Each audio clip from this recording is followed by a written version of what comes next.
tous.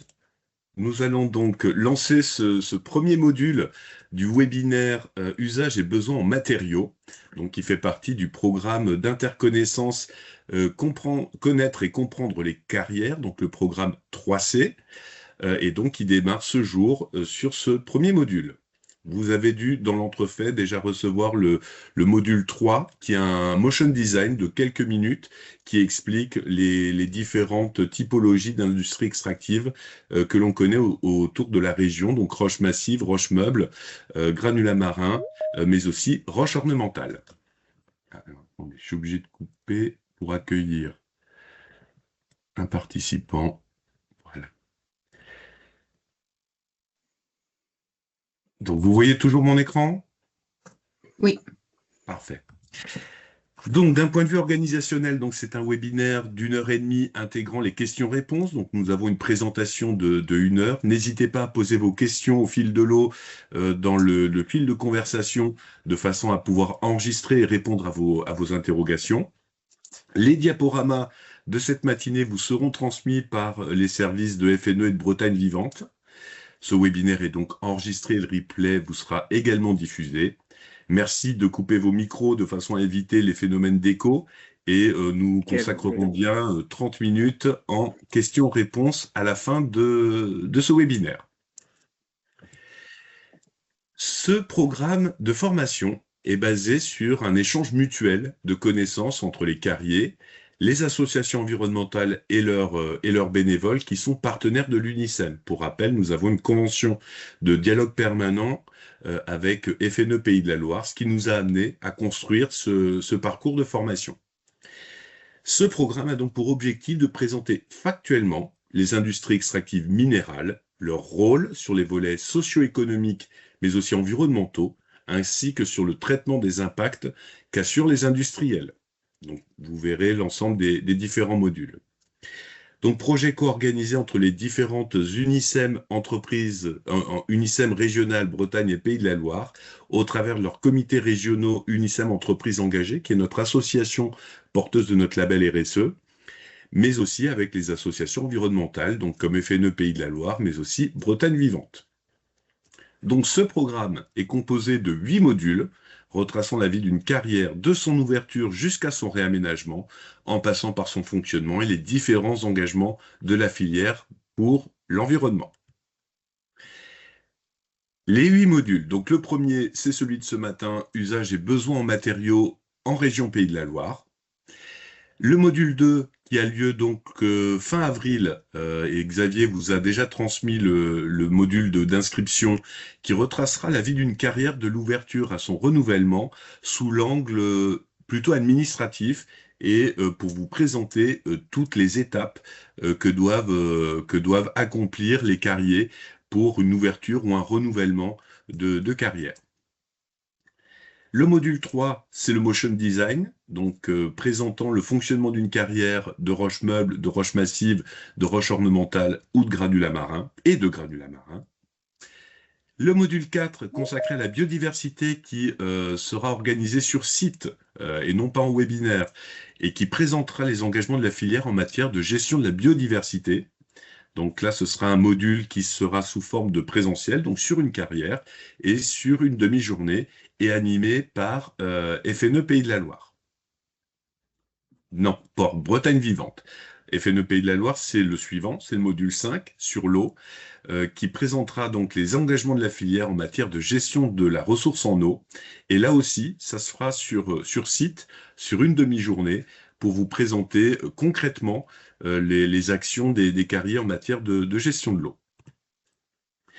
Le module 6, lui, fera un focus sur les carrières et leur rôle en matière de recyclage et de valorisation. Là, ce sera également sous forme de webinaire.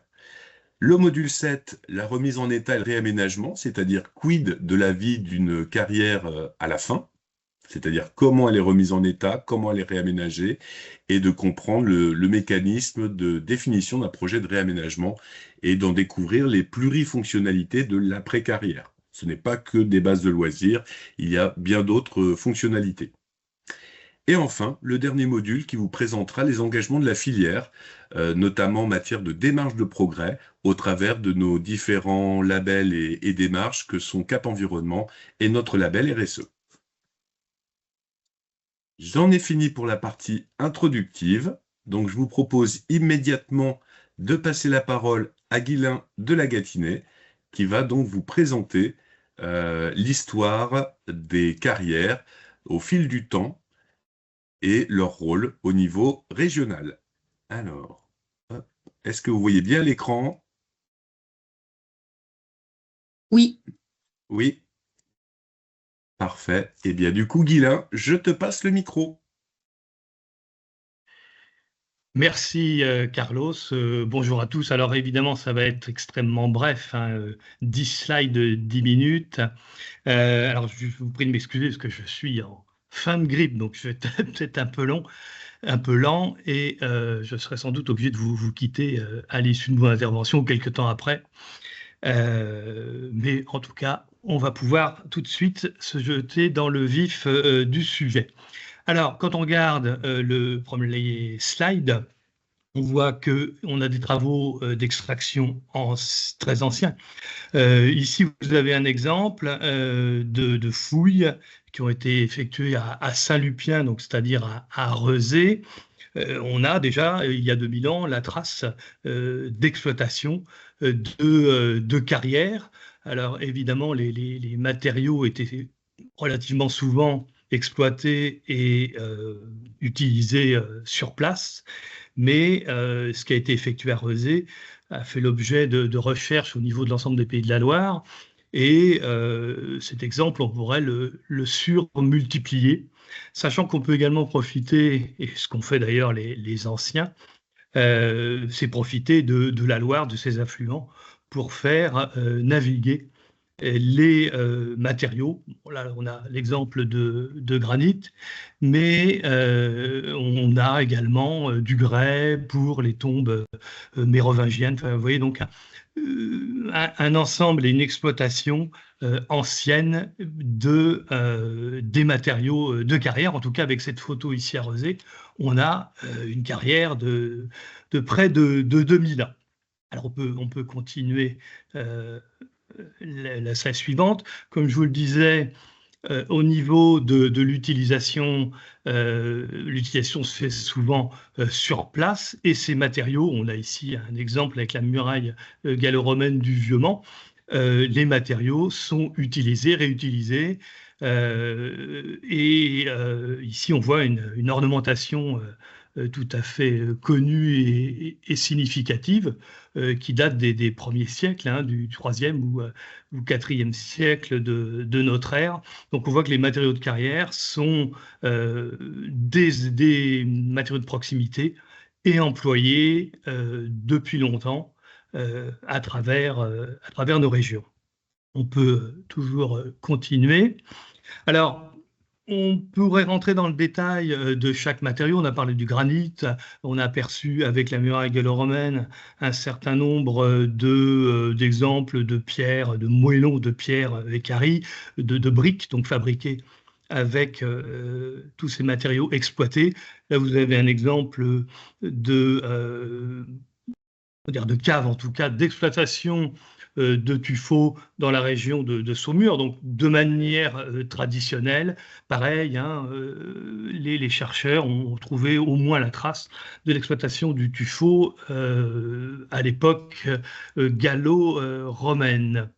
Donc là, pareil, ce matériau est utilisé pour le tuffeau, mais on va le voir rapidement aussi avec l'ardoise, mais le tuffeau est utilisé en Anjou à la base, mais on va également utiliser, comme je vous le disais tout à l'heure, les rivières pour bien irriguer, que ce soit l'est du Val-de-Loire ou l'ouest, puisque la Loire-Atlantique n'est pas une région où on va exploiter le tuffeau. En revanche, on a un certain nombre de bâtiments impressionnants, ne serait-ce que le château des Ducs de Bretagne, qui a été bâti en tuffeau. Donc on voit que l'exploitation est ancienne et que les rivières permettent l'acheminement. Alors, on peut continuer.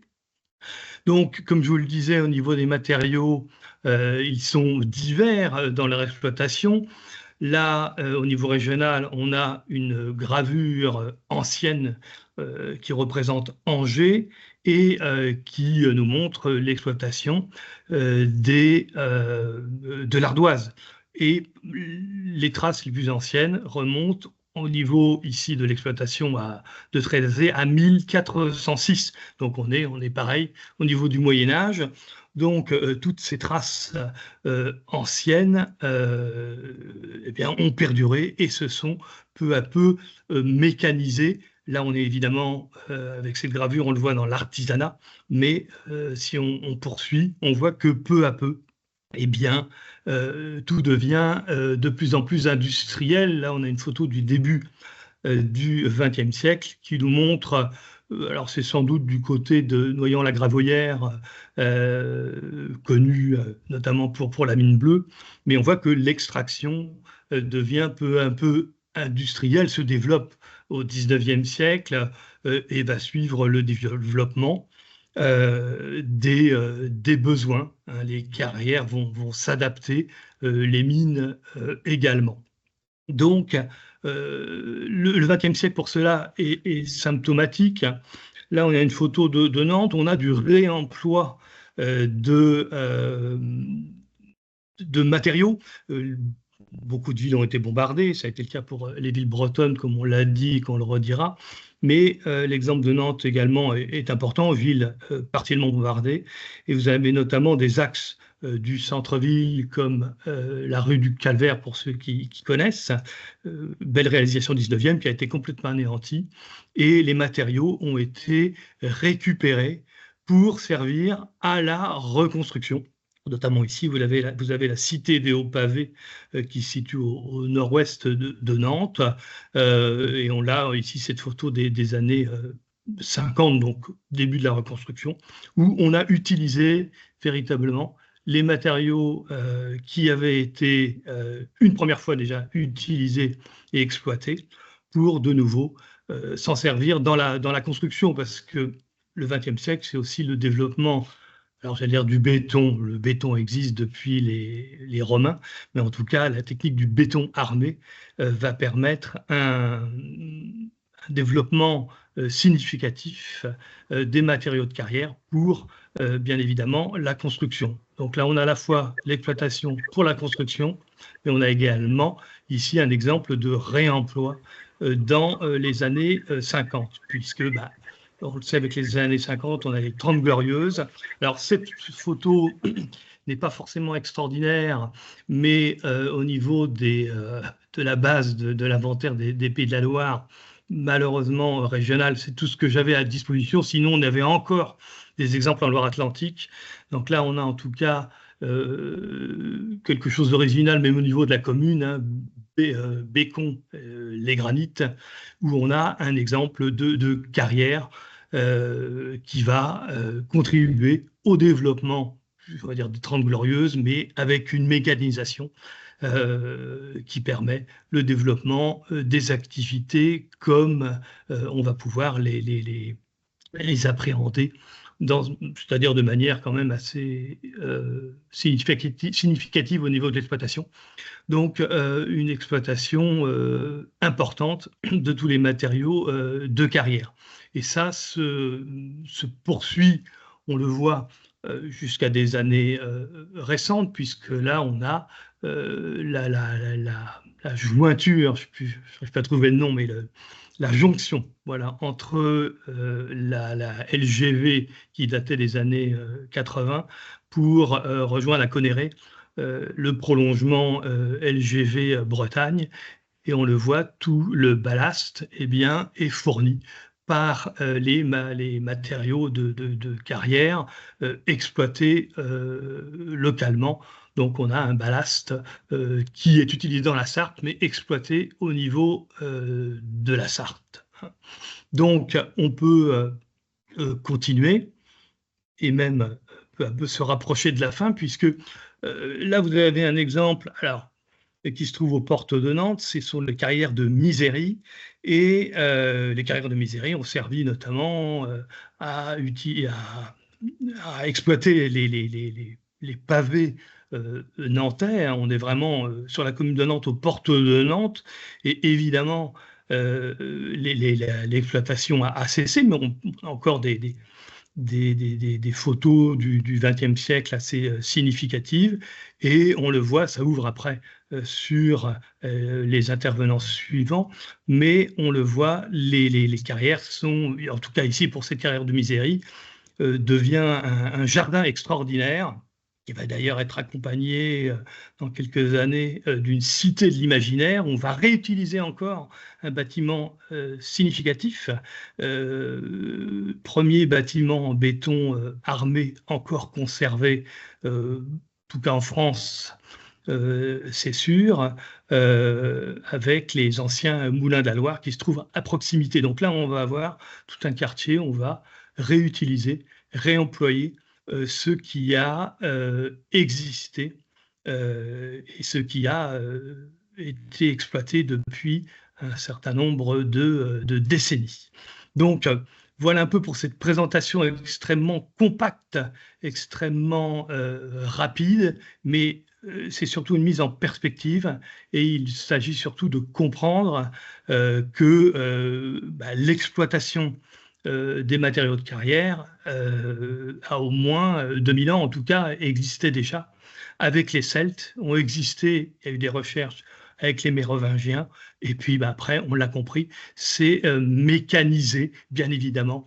On pourrait passer 2 heures pour bien comprendre, exploiter et comprendre chaque matériau, chaque phase d'exploitation, de transformation. Mais là, c'est vraiment une mise en bouche, une mise en perspective, comprendre que depuis le premier slide qu'on a vu, une première carrière qui a plus de 2000 ans, et encore aujourd'hui en activité, un certain nombre d'exploitations qui fonctionnent, ne serait-ce qu'en Pays de la Loire. Voilà ce que j'avais principalement à vous dire en quelques minutes, 2000 ans en 10 minutes. Je vous remercie de m'avoir écouté. Merci Guilain pour cet exercice condensé de l'histoire des carrières, de l'histoire de l'extraction minérale en région Pays de la Loire, et en particulier ses usages.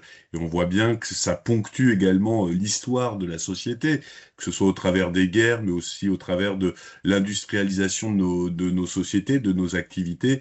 On voit bien que les carrières ont toujours épousé les besoins des territoires. Merci Guilain pour cette belle présentation.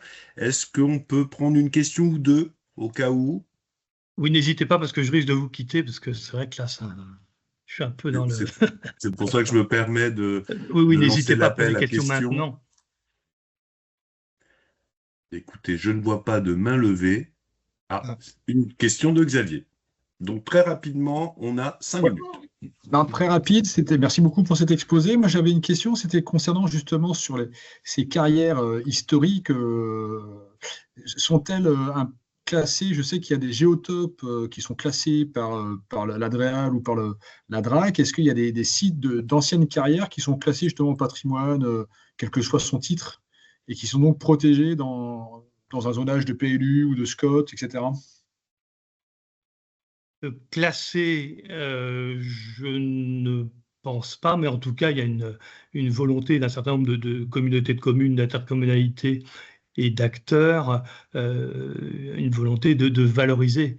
Bon, je vais donner l'exemple des carrières de Misery, vraiment aujourd'hui au cœur de Nantes Métropole, mais je pense que au cours des commentaires suivants, d'autres intervenants expliqueront justement la transformation de ces carrières. Mais les exemples, effectivement, sont nombreux de réaménagement en centre de loisirs, en tout cas, musée, oui. En musée, comme à Noyant-la-Gravoyère, où c'est devenu un musée. Et je me demande s'ils ne sont pas classés. Peut-être qu'effectivement, la mine bleue, Oui. effectivement, dans ce cas-là, il y a effectivement un classement.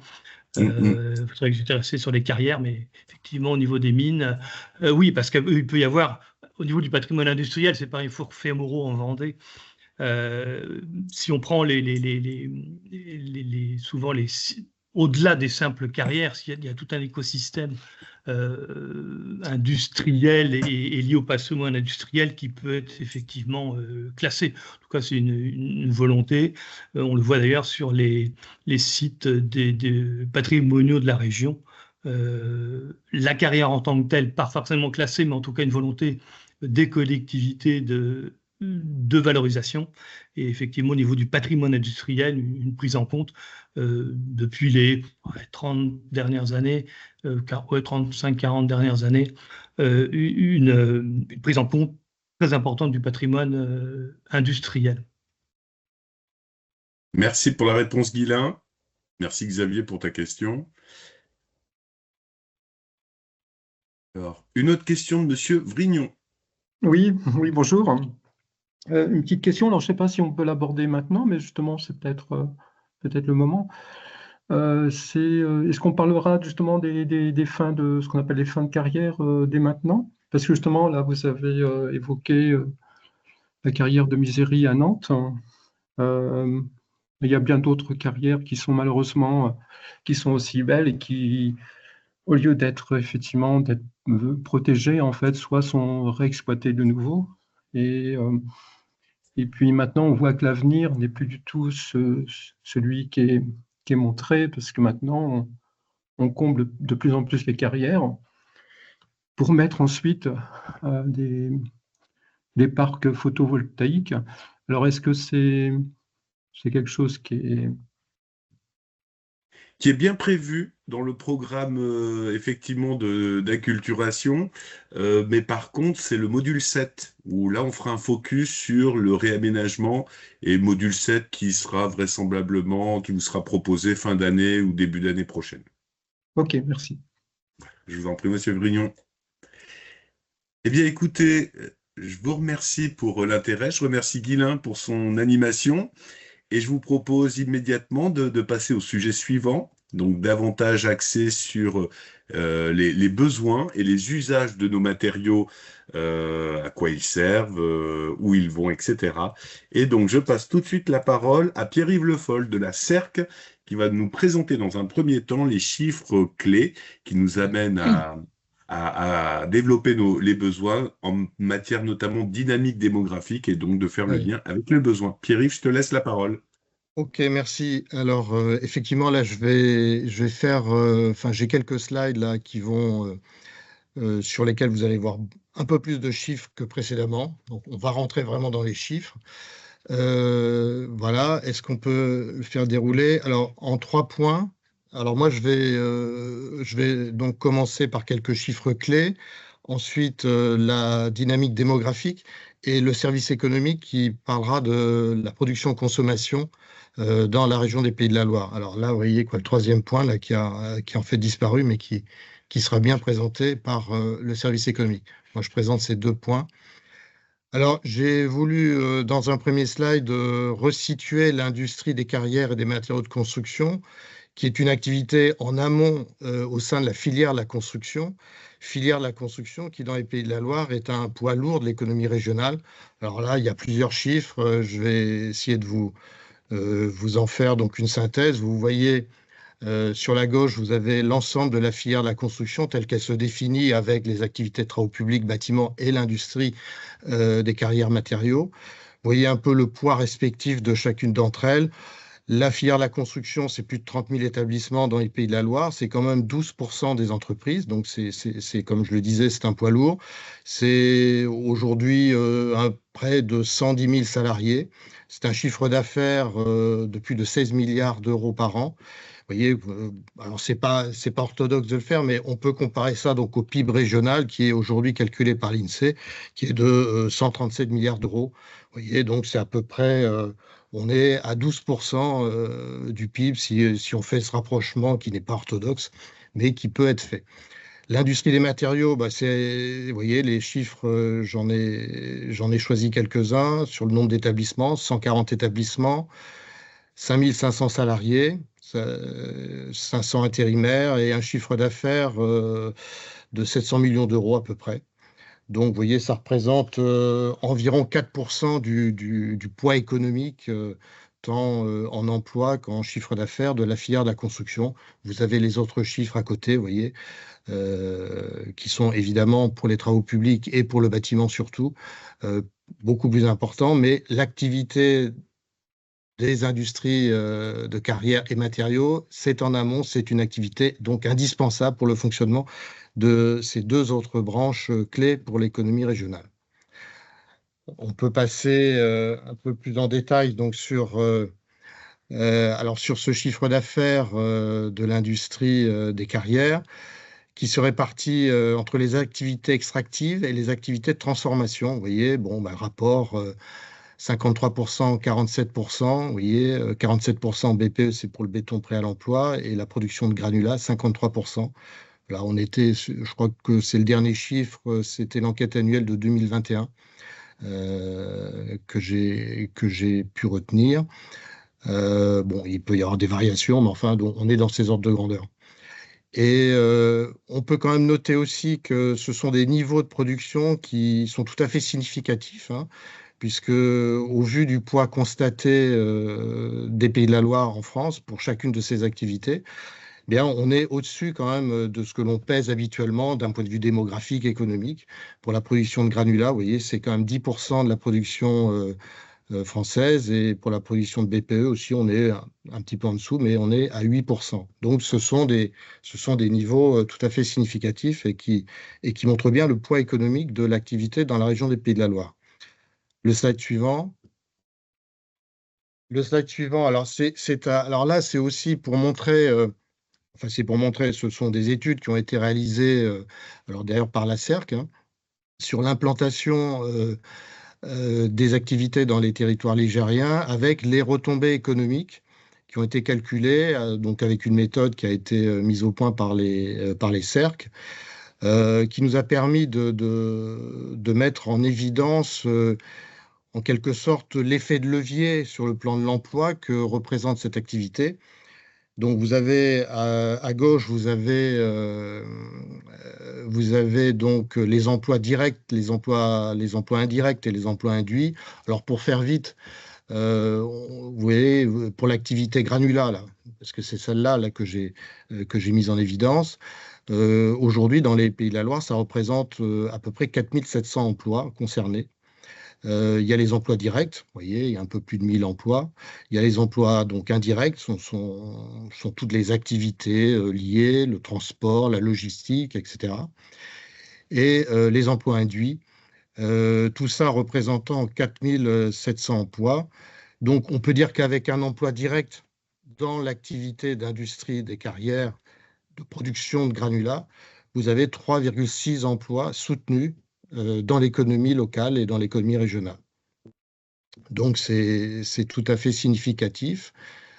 Il y a aussi une autre contribution qui n'est pas sans importance. On peut la mentionner, donc elle était aussi analysée dans cette étude. C'est la contribution fiscale de l'activité granulat pour les administrations publiques, qui est, là on est sur l'année 2019 et autour, vous voyez, de 11 millions d'euros, dont 35% à destination des collectivités locales à travers la contribution économique territoriale, vous voyez, qui est de 3,3 millions d'euros là sur cette année 2019. Donc ça, c'est aussi voilà, ça montre le poids économique de cette activité. Voilà. Quelques éléments ensuite sur la démographie. On peut passer au slide suivant. Alors, vous l'entendez régulièrement, bon, les Pays de la Loire, c'est une région attractive, hein, avec quelques moteurs territoriaux forts. Alors là, j'ai voulu retenir les chiffres de l'INSEE, qui montrent depuis d'ailleurs à peu près 20 ans qu'on est dans une région avec une dynamique démographique qui est plus soutenue qu'au niveau national. On est aujourd'hui à 3,9 millions d'habitants, c'est l'estimation au 1er janvier 2024. On voit là sur le graphique en bas avec l'histogramme, vous avez en vert, vous avez l'évolution annuelle de la population en Pays de la Loire, et en rouge, celle de la France. Vous voyez, on est régulièrement nettement au-dessus, avec une croissance démographique qui est de plus 0,8% par an, à peu près depuis le début des années 2000.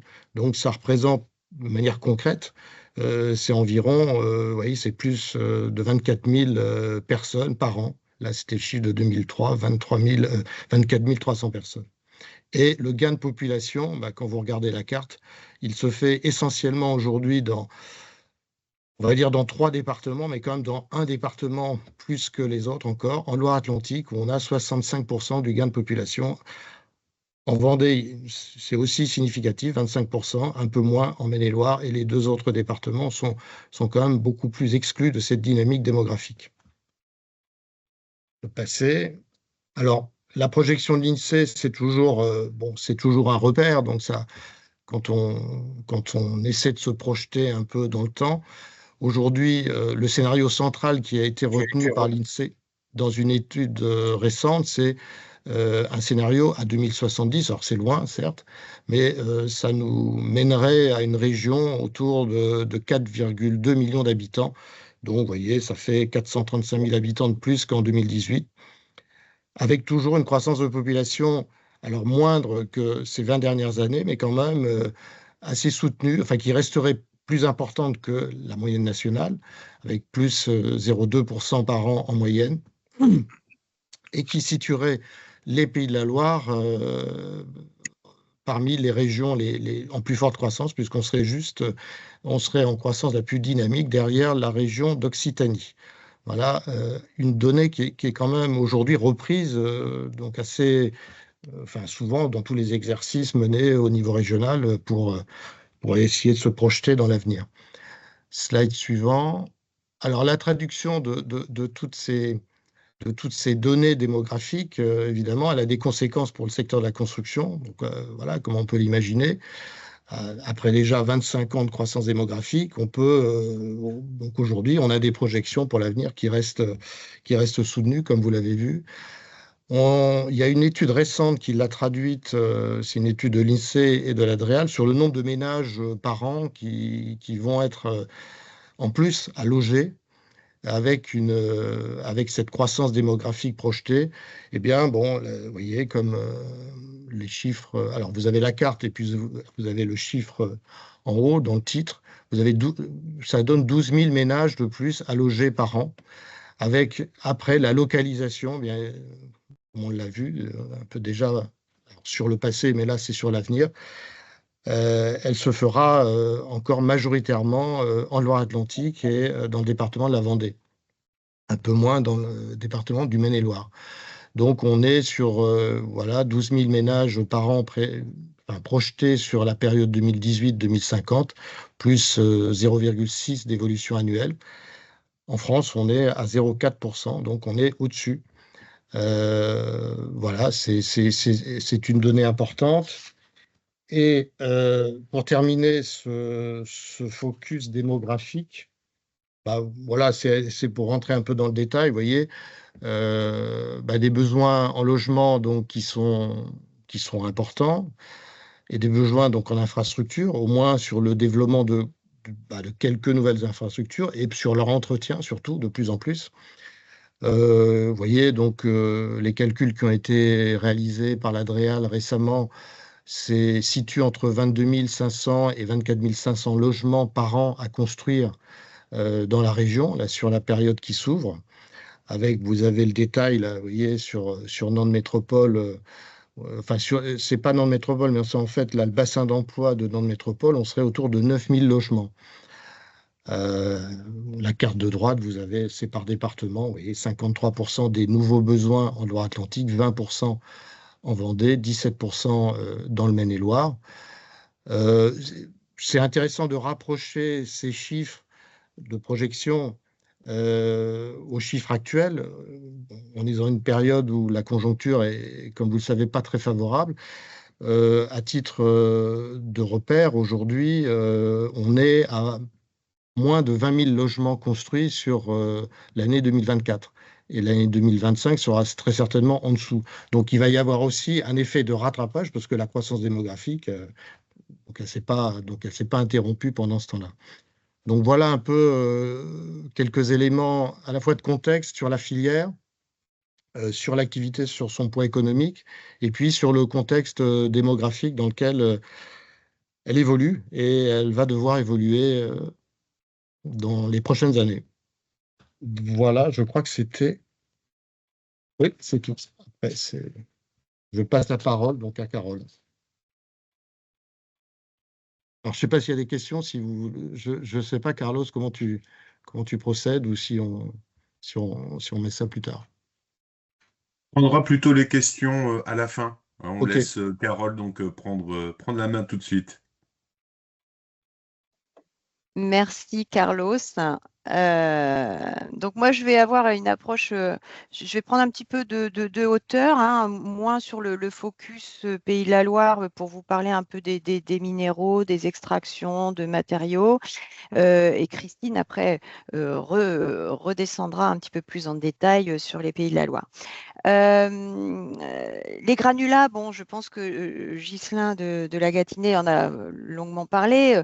Ce sont des matériaux effectivement indispensables. Alors indispensables pour construire des beaux monuments, mais c'est aussi indispensable pour mettre en place les infrastructures. Donc là, j'ai mis quelques éléments un peu indicatifs sur les besoins, hein, comment ils sont évalués. Alors par exemple, pour réaliser 1 kilomètre de voie ferrée, il faut 10 à 15 000 tonnes de granulats.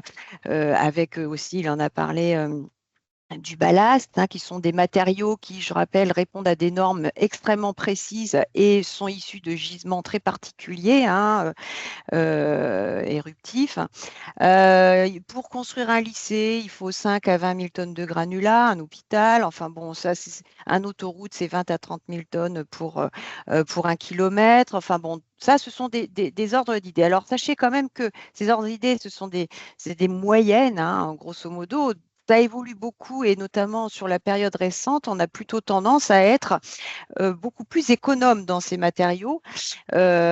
Pourquoi? Parce que d'abord, il y a un mix dans les constructifs, hein. On n'utilise pas forcément que du béton pour construire, et notamment dans les ouvrages publics, on a un mix matériaux qui est beaucoup plus développé, donc de fait, les besoins sont moins importants. Il y a aussi le fait qu'on réemploie des matériaux in situ, hein, qu'on les retravaille, qu'on les reconcasse, qu'on les recycle, c'est le cas dans les voies routières, les autoroutes, etc. Bon, ça, ce sera des choses qu'on évoquera par la suite. Mais voilà, c'est quand même une idée de voir que ces matériaux, on en a besoin pour le bâtiment, on en a besoin pour les infrastructures de travaux publics.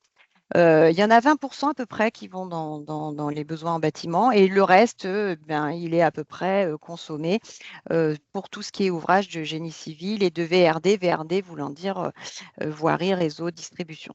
Alors les granulats, on en produit à peu près en moyenne, toujours hein, en moyenne 330 millions de tonnes par an sur une période assez récente, hein, les 10 à 15 ans, sachant là encore que les derniers chiffres montrent qu'on est bien en dessous de ça.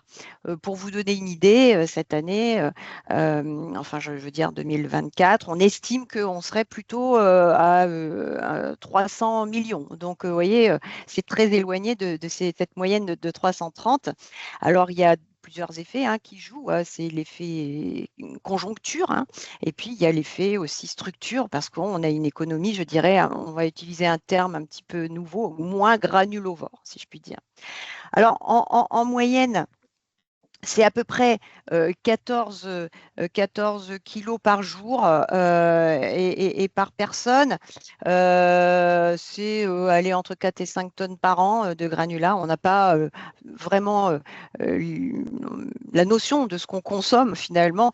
Mais j'ai envie de dire que c'est une consommation un peu particulière. Et là, je vais basculer sur la slide suivante. C'est une consommation en fait qui répond, donc on consomme des granulats, mais le granulat il est produit, c'est un marché atypique, c'est-à-dire c'est la demande qui crée l'offre et pas l'inverse. Ce qu'on veut dire par là, c'est que quand on produit des granulats, quand on fait de l'extraction, c'est que Derrière, il y a une demande. Ce n'est pas fait pour stocker, on ne peut pas pousser à la vente, à la consommation. On ne fait pas de pub sur les granulats, hein, on n'a jamais rien vu de tel. S'il est produit, c'est que derrière, il répond à un besoin. Hein. Ce n'est pas l'inverse. Hein. Ce n'est pas l'offre qui crée la demande. C'est vraiment la demande qui crée l'offre. Et ça, c'est quand même quelque chose de particulier. Et l'autre chose particulière, c'est que c'est un matériau, finalement, le granulat, qui est bon, naturel. Alors, il peut être transformé, il va être mis dans le béton, etc., mais il est recyclable à l'infini. Il est recyclable à l'infini parce que c'est un caillou. Hein. Alors, en fait, on a l'impression, on fait de l'extraction, on produit, etc., mais il reste dans l'environnement. Il est juste transformé, il est construit, on en fait un mur, on en fait une route, on en fait quelque chose, mais après, il peut être retravaillé et il revient à autre chose. Enfin, il est réutilisé, revalorisé, etc. Donc, ça, c'est un point important à avoir en tête. Et dans la diapo suivante, qui montre un petit peu le cycle, hein. Alors, ce cycle, il est intéressant d'avoir en tête. On a mis ce logo de l'infini parce qu'en fait, il est extrait. Alors, on fait des terrassements, des travaux routiers, des produits en béton. Hein, c'est des tuyaux, c'est des parpaings, c'est des poutrelles, c'est des blocs pour mettre au milieu des voies routières d'autoroute, etc. C'est des ouvrages d'art. Mais on fait des blocages, des enrochements, tous ces matériaux extrêmement nécessaires, notamment quand il y a des problèmes d'endiguement où il faut se protéger. Hein. On a eu ce cas-là, hein, quand des vagues submersion, voilà, on peut se protéger avec des endiguements. On fait aussi tout ce qui est béton de chantier, etc. Mais tout ça, ça peut être démoli, reconstruit, réemployé. Et on est sur finalement un cycle de vie qui tourne et qui vraiment est recyclable à l'infini, ce qui n'est pas vraiment le cas de tous les autres matériaux. Donc, le fait qu'on développe de plus en plus cette approche d'économie circulaire, et ça sera, je pense, développé dans d'autres modules, mais on ne peut pas en parler aujourd'hui sans l'évoquer, fait qu'au fil du temps, eh bien, on est sur une économie de plus en plus vertueuse en termes d'approche de la ressource. Et aujourd'hui, on est plutôt autour de 4,6 tonnes par habitant, alors qu'il y a encore une vingtaine d'années, on était plutôt autour de 6,7. Et d'ailleurs, dans plusieurs pays, que ce soit européens ou dans le monde, les écarts de consommation de granulats par habitant sont extrêmement importants. On est en Europe un des pays qui en consomme le moins. Et puis, selon les pays, les climats, la densification, l'urbanisation, et le développement du recyclage, on peut monter sur des consommations moyennes de 8, 9, 10, 11 tonnes par habitant. Donc ça, c'était un point que je voulais ajouter pour les granulats. Alors, on n'extrait pas que des granulats. Dans la diapo d'après, on verra qu'on peut aussi extraire des minéraux industriels. Alors ça aussi, c'est une activité extractive assez particulière qui, elle, est plus destinée à l'industrie. Hein, essentiellement, hein, même si on peut avoir des usages dans l'agriculture, pour des amendements ou des choses comme ça. Alors, c'est à peu près 150 tonnes de minéraux qui sont nécessaires, par exemple, pour la construction d'une maison. On n'a pas forcément idée, mais ça peut être des usages pour le plâtre ou des choses comme ça, enfin le gypse. Bon. Je vous ai mis ici un peu toutes les étapes de la vie du quotidien qui finalement sollicitent cette utilisation des minéraux industriels. Ça peut être pour la litière du chat comme pour la craie des tableaux qu'on utilise d'ailleurs plus beaucoup, mais enfin, on a encore toujours la craie, ça existe toujours, mais enfin, c'est un fait. Dans le dentifrice, dans les produits de beauté, avec le mica, avec le talc, etc., etc. Donc, ces minéraux, il y a des gisements en France. Hein, on en produit à peu près 50 à 60 millions de tonnes par an. Alors, à la différence des granulats, eux, ils peuvent être exportés. Les granulats, ça s'exporte très peu. Hein. Ça reste beaucoup en France, ça voyage très peu. Je vous en parlerai tout à l'heure. En revanche, les gisements sont des gisements un peu exceptionnels, hein, les gisements de minéraux industriels, et eux peuvent être amenés à voyager au-delà de nos frontières.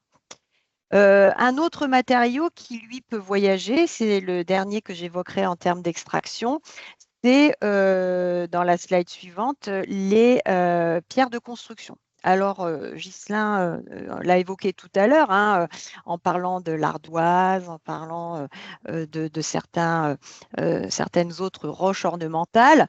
Ça aussi, c'est un matériau extrait des carrières avec des gisements assez remarquables.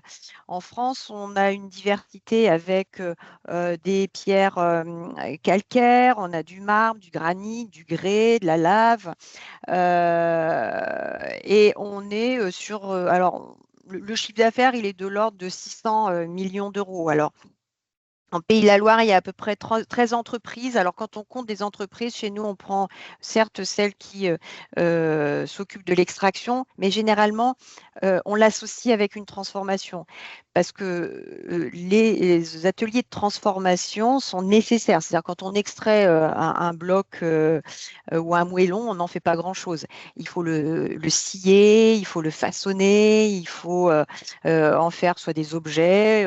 Alors, l'usage essentiel, un des grands usages de la pierre de construction, c'est le funéraire. Vous voyez ici que dans le chiffre d'affaires que l'on recense ici, on est à peu près à 42% de destination pour le funéraire, mais ça sert aussi pour la voirie.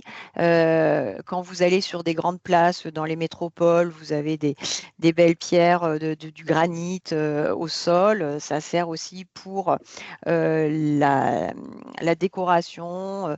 Ça sert aussi pour faire, par exemple, des plans de travail dans les cuisines avec de la lave, etc. Donc, beaucoup d'usages divers et variés. Alors, le vrai problème de la pierre ornementale, c'est que la pierre française telle qu'elle est utilisée aujourd'hui, beaucoup est importée. Alors ça, c'est un vrai sujet. C'est un vrai sujet parce que on a de la ressource, mais elle est beaucoup moins, elle apparaît en tout cas beaucoup moins compétitive que celle qui est importée. Parce que on fait venir de la pierre de Chine, des granits chinois, etc., qui lestent des bateaux, hein, des porte-conteneurs finalement, en fonction de ce qu'il y a dans les conteneurs. Si on fait venir, je ne sais pas, je prends un exemple, des couettes ou des édredons de Chine, les conteneurs ne pèsent pas grand-chose. Et donc, on les leste avec de la pierre et ça ne coûte pas grand-chose en coût de transport. Et du coup, ça vient en fait challenger et concurrencer nos pierres locales. Donc ça, c'est une grosse bataille du secteur pour essayer de défendre la pierre française, hein, et dans les offres publiques qui sont sur les marchés publics, eh bien, la profession se bat pour que on puisse imposer qu'il y ait en fait un peu une préférence sur la production locale. Et je vous invite à lire, pour votre information, une étude qui a été faite par le syndicat. Commandée par le syndicat et faite par les cercles d'ailleurs, hein, et qui montre qu'en fait, la pierre française est beaucoup plus compétitive en vérité que la pierre importée. Pourquoi? Parce que finalement, quand on produit local, ça permet beaucoup plus de retombées pour la collectivité, parce que on emploie local, parce que on paye des taxes locales, etc. Et puis quand même, pour le bilan carbone, c'est quand même bien meilleur. Voilà. Ça, c'est ce que je voulais dire sur l'extractif. Alors maintenant, on va passer plus sur la production et les besoins. Avant de passer la parole à Christine, hein, qui va vous en parler un peu plus en détail, je voulais quand même illustrer le propos que j'ai tenu tout à l'heure en vous disant que, et d'ailleurs, Pierre-Yves en a parlé, c'est que l'extraction de granulats, elle varie selon des besoins. Et les besoins, ça varie aussi en fonction de la population. Donc, vous voyez quand même que l'approche est de plus en plus vertueuse. C'est qu'on a dans le graphique de gauche cette population qui finalement augmente au fil du temps. Et au regard de ça, on a une production de granulats qui finalement est quasiment étale si on prend la moyenne sur très longue période. Ici, on l'a depuis 1978. Et tout cela nous montre la courbe dont je vous ai parlé tout à l'heure, de la production moyenne en tonnes par habitant, en vous montrant qu'on est aujourd'hui à des niveaux historiquement bas. Comme du reste d'ailleurs la production de granulats qui cette année, en 2024, dans les derniers chiffres que l'on ait à disposition, a atteint un point bas. On n'a jamais si peu extrait qu'en 2024. Donc voilà, sur ce constat, je vais passer la parole à Christine, qui elle va vous montrer que les granulats, certes, c'est nécessaire d'en produire. Il y en a un peu partout en France, mais attention, un granulat ne fait pas l'autre. Et les besoins en granulats diffèrent selon les utilisations. Et du coup, il faut le bon granulat au bon endroit pour le bon usage. Voilà, merci Carole. Donc, moi, je vais donc plus aller sur un terrain qualitatif, en effet. Hein. Carole, elle vous a présenté les granulats d'un point de vue quantitatif au niveau national. Donc, moi, je vais avoir une approche plus qualitative et puis après, on verra ce qui se passe exactement en Pays de la Loire. Donc, elle vous a bien expliqué, Carole, que c'était la demande qui crée l'offre, mais l'offre, en fait, elle va être complètement déterminée par les ressources géologiques locales. Donc, lorsqu'on parle de granulats, et on parle de quantité, mais on doit aussi surtout parler de qualité, qualité des matériaux, des granulats qui sont produits, et avoir, donc pour les analyses régionales, voire départementales et même territoriales, au niveau des SCOT, PLU, etc., il faut avoir toujours la carte géologique dans la tête. Voilà, ça c'est vraiment une approche qui est très importante pour satisfaire les besoins des acteurs du BTP, puisqu'on on produit des granulats pour répondre à leurs besoins qui sont très spécifiques. Donc, la production de granulats naturels, elle se caractérise par 3 types de matériaux. On a d'abord des granulats de roches meubles. Ce sont des alluvionnaires, alors alluvionnaires terrestres, marins ou les autres sables, avec des qualités qui peuvent être très variables. Les granulats alluvionnaires représentent aujourd'hui à peu près 40% de la production totale. Alors, ces matériaux sont donc extraits le long alluvionnaire, puisque ce sont des alluvions, donc ils sont extraits le long des vallées, des cours d'eau, des rivières, etc. Globalement, on les trouve à peu près partout. Alors, sur l'ensemble du territoire national, alors bien sûr avec des quantités qui sont très variables, des qualités qui sont également variables, mais globalement, on les a à peu près partout. Bien.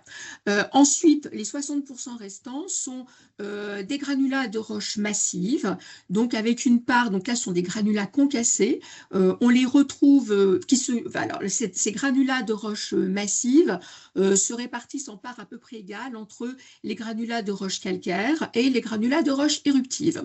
Donc là, on va avoir une répartition territoriale, sur l'ensemble national, régional, etc., qui va être un peu plus diversifiée. On va retrouver des calcaires d'abord dans le nord, tout le nord de la France, sur le pourtour méditerranéen, sur le sud de la Nouvelle-Aquitaine, également en aura. Mais là, on aura donc on va dire une répartition plus inégalitaire. Alors, il en est de même pour les roches éruptives, que l'on va d'abord trouver dans le bassin armoricain, donc là où on a la Bretagne et les Pays de la Loire, et l'Auvergne. Bon. Donc voilà. Donc les granulats alluvionnaires, on verra à quel point ils sont indispensables, avec des besoins incompressibles. Ces granulats alluvionnaires, on les trouve à peu près partout, mais dans des quantités différentes. Les granulats de roches massives, on les retrouve aussi dans énormément de régions françaises, mais avec une répartition qui est plus inégale. Voilà. Donc tout ça veut dire que on aura des flux in fine. C'est inévitable. Alors, pas énorme sur des distances plus ou moins longues, Carole vous en parlera, mais on aura des flux. Et pour avoir vraiment un bon ajustement off-demande, automatiquement, on a des flux tout à fait parce que pour chacun de ces granulats, donc de chacune de ces substances, on aura des usages qui seront différents. Donc, en effet, Carlos, slide suivante. Alors, lorsqu'on parle donc c'est la demande qui crée l'offre. Mais donc, quelle est cette demande, hein, donc, quels sont les besoins des acteurs du BTP? Ces besoins se répartissent en 3 types d'usages. On a besoin de granulats, ou les acteurs du BTP ont besoin de granulats pour fabriquer des bétons hydrauliques. Hein. C'est à peu près 35% des besoins en France, hein, c'est quand même pas rien. Ils ont également besoin donc, de granulats pour fabriquer les produits hydrocarbonés, donc c'est ce qu'on appelle en langage courant les enrobés. C'est la couche de roulement couche de roulement des routes, c'est à peu près 10% des besoins hein, sur l'ensemble du territoire, et ça, on a à peu près 10% partout. Hein. Et puis enfin, le solde, hein, c'est à peu près 55%. Le solde, ce sont donc pour les autres usages, donc Carole en a parlé, VRDTP. Donc là, on a besoin, bon voilà, on a moins, alors oui, les deux premiers usages, ce sont vraiment des usages de granulats qui doivent être de grande qualité, qui répondent à des normes très spécifiques, et on verra qu'ils sont d'abord donc des roches meubles et des roches éruptives. Le dernier marché qui est donc l'usage donc des granulats par les acteurs TP pour les usages VRD, etc. Là, on a besoin de matériaux qui sont, on va dire, de caractéristiques plus communes, hein, ce qui ne veut pas dire non qualité, hein, mais un peu plus commun.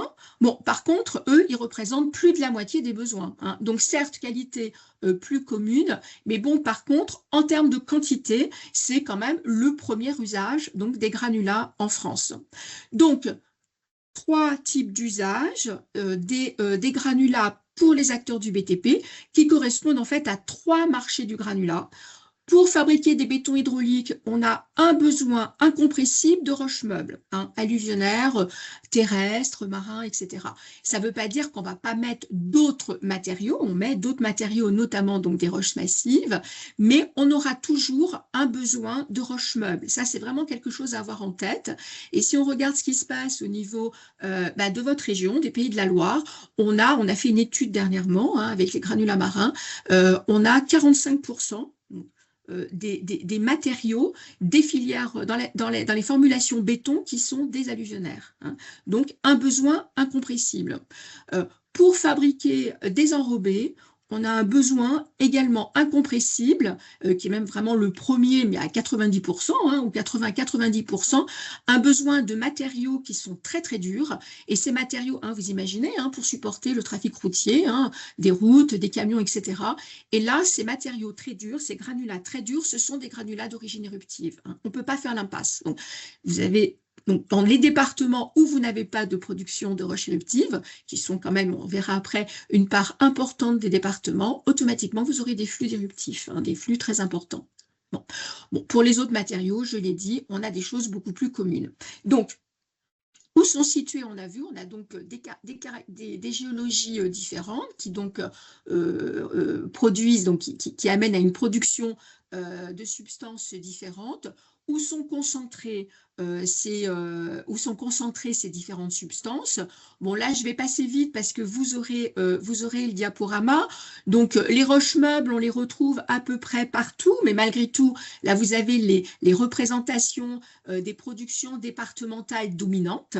Vous avez des régions en France où les productions d'alluvionnaires sont dominantes donc, par rapport aux autres productions. Hein.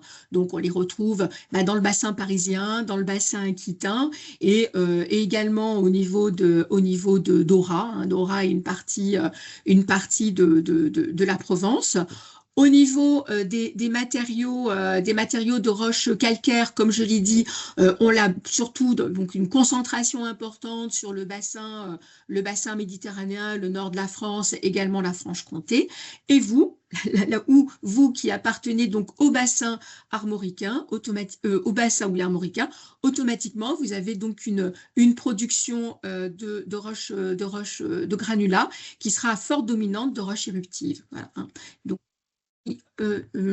Carlos, excuse-moi, il faut appuyer plusieurs fois sur le curseur pour pouvoir avoir... voilà, merci beaucoup. Voilà. Donc, on peut passer à la slide suivante. Donc, après cette première introduction au niveau de l'importance de la qualité, hein, pour bien comprendre les 3 marchés des granulats, nous revenons donc là, nous faisons un focus sur le Pays de la Loire. Alors, là, nous avons la production totale de granulats et donc nous avons son évolution depuis 91. Donc, on retrouve bien cette idée, enfin, ce fait que nous avons une demande qui correspond, une offre qui doit correspondre à une demande, ou c'est une demande qui crée l'offre. Donc là, on retrouve en fait au niveau de cette production totale de granulats depuis, donc sur plus de 30 ans, et bien, nous retrouvons bien le cycle du BTP, avec un minimum, une production minimale qui se retrouve en 80, à peu près en 97, avec une production de l'ordre donc de 27-28 millions de tonnes, et un point maximal à 47 millions de tonnes, donc avant la crise de 2008. Donc là, on a vraiment une forte progression des besoins et donc de la production, besoins BTP, donc de la production de granulats. Ensuite, eh bien, une tendance de baisse très très importante, où pour retrouver un point minimal en 2016, une légère reprise ensuite jusqu'en 2021 et depuis en effet une conjoncture très défavorable, donc avec en 2024 une production qui serait de l'ordre de à peu près 29 millions de tonnes. Donc on a une production moyenne donc de à peu près 35 millions de tonnes et donc aujourd'hui nous avons un volume qui est inférieur de 16% par rapport à cette production moyenne. Donc, slide suivante, s'il vous plaît. Voilà. Alors, ce qui est intéressant, c'est de voir comment évolue en fait la production régionale par rapport à la production nationale. Et lorsqu'on fait un focus donc entre 2008, donc là on est vraiment sur la partie la tendance baissière importante. Lorsqu'on fait un focus sur 2008 à nos jours, eh bien on constate que la tendance baissière en fait en Pays de la Loire, donc là vous l'avez en orange, donc avec l'échelle qui est à gauche, eh bien globalement une harmonie, enfin une harmonie entre guillemets, mais en tout cas une harmonie baissière entre ce qui se passe dans les Pays de la Loire et ce qui se passe au niveau national. Voilà. Donc, ensuite, voilà, si jamais on regarde plus dans le détail, donc là, on retrouve dans les graphes du haut, donc l'évolution, la baisse importante du volume de la production, donc entre, donc, un petit coup de, Carlos, s'il te plaît, voilà, merci. Donc, on est en 2023 à une production de 31 millions de tonnes. On avait vu qu'on était sur un trend de moyen de 34,5. Donc, on est vraiment une baisse importante et avec donc 5,4 sur 2023. Cette baisse de la production va se poursuivre donc avec la contraction des besoins BTP en 2024 avec un volume donc un peu inférieur à 29 millions de tonnes.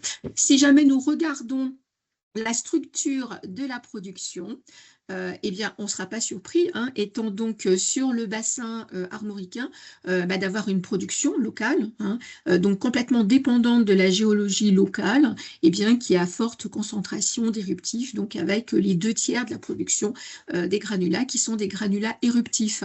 Alors, on notera quand même que les alluvionnaires représentent tout de même le quart, et on a vu, les alluvionnaires sont indispensables pour la fabrication des bétons, et dans ces alluvionnaires, on a une part donc d'alluvionnaires terrestres, mais aussi d'alluvionnaires marins, et qui sont tout à fait, c'est vraiment une part incompressible, tout à fait indispensable.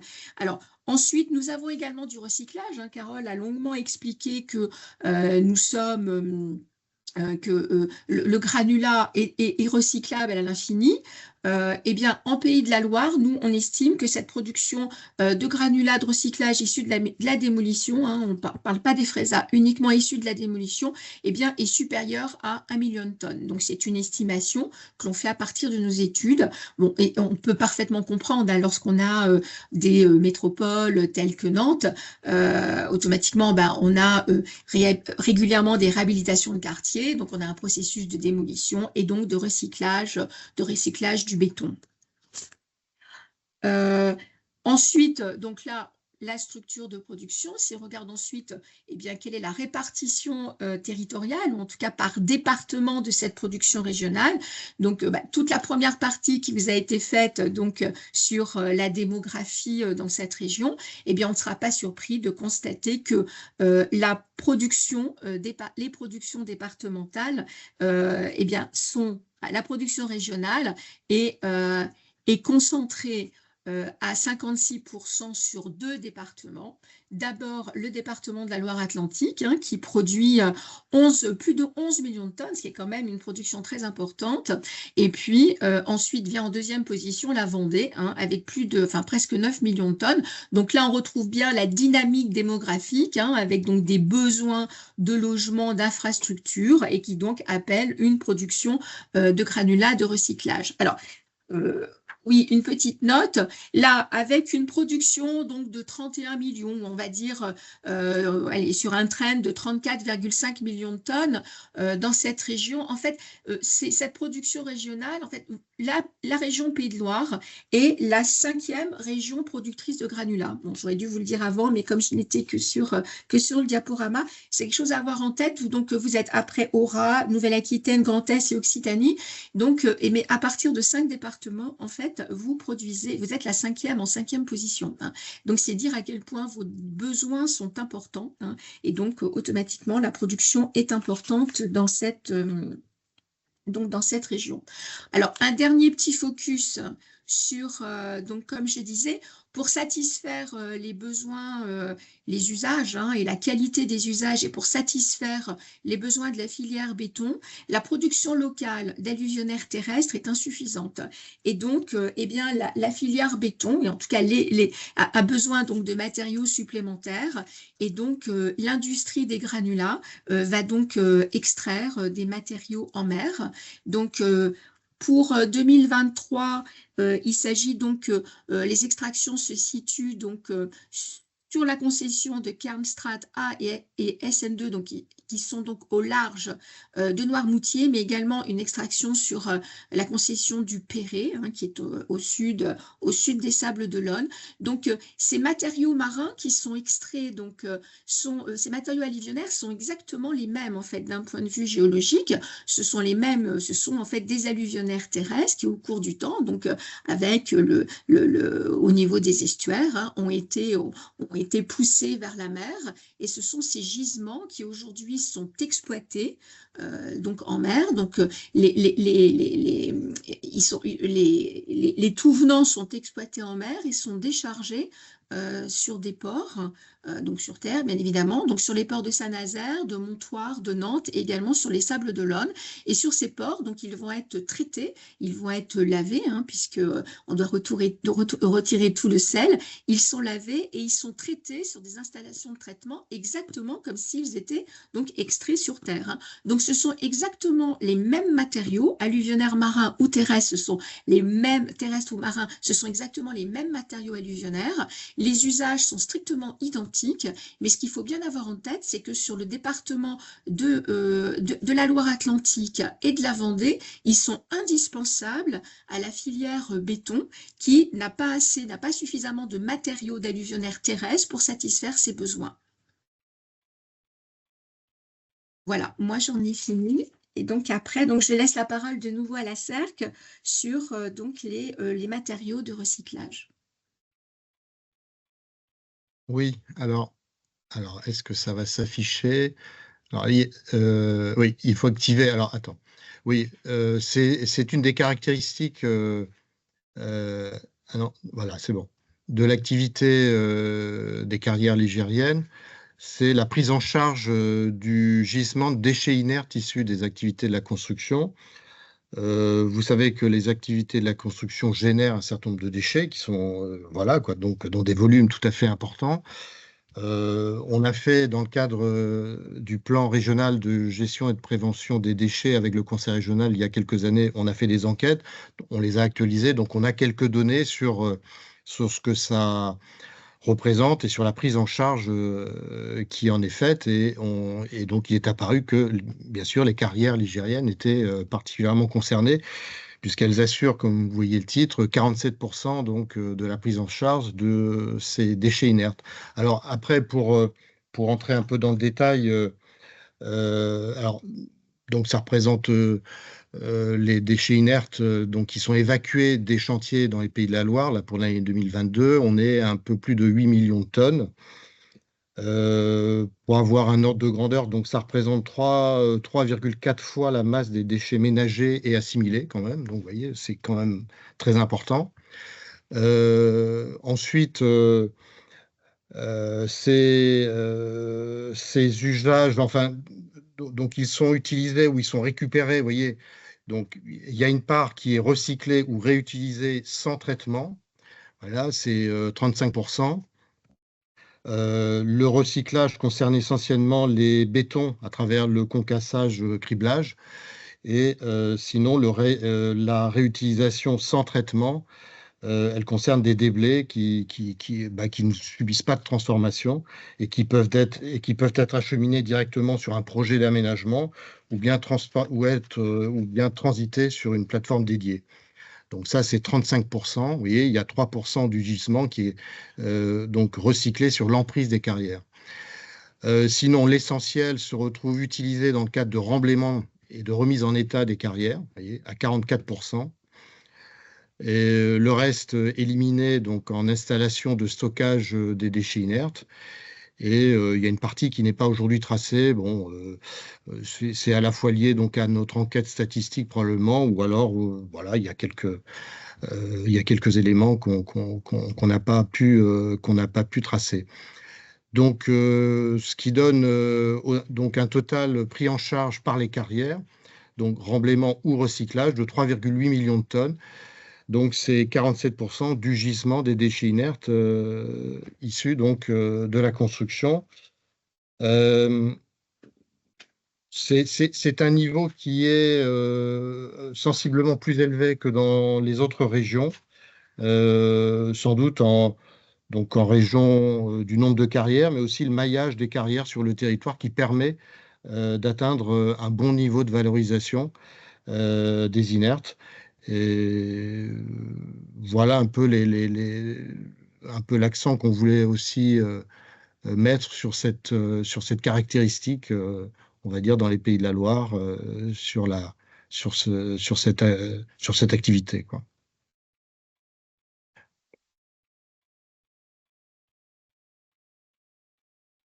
Voilà. Je redonne la parole. Merci Pierre-Yves. Donc moi, je vais conclure cette approche sur les granulats par la dimension transport.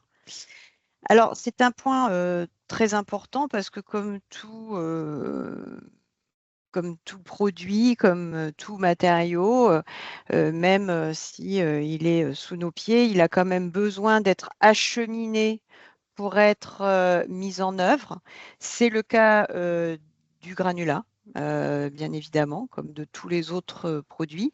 Donc, il a besoin d'être transporté. Alors, le granulat, il a cet avantage, c'est que c'est un matériau extrêmement tolérant. Il n'est pas fragile, parce que bon, ça ne s'abîme pas. Hein. C'est pas périssable, ça peut rester à un moment dans une cour sans risquer de mettre en péril ses qualités. C'est également un matériau qui supporte les intempéries. Enfin, il peut être sous l'eau, sous le gel, etc. Donc voilà, un matériau très tolérant.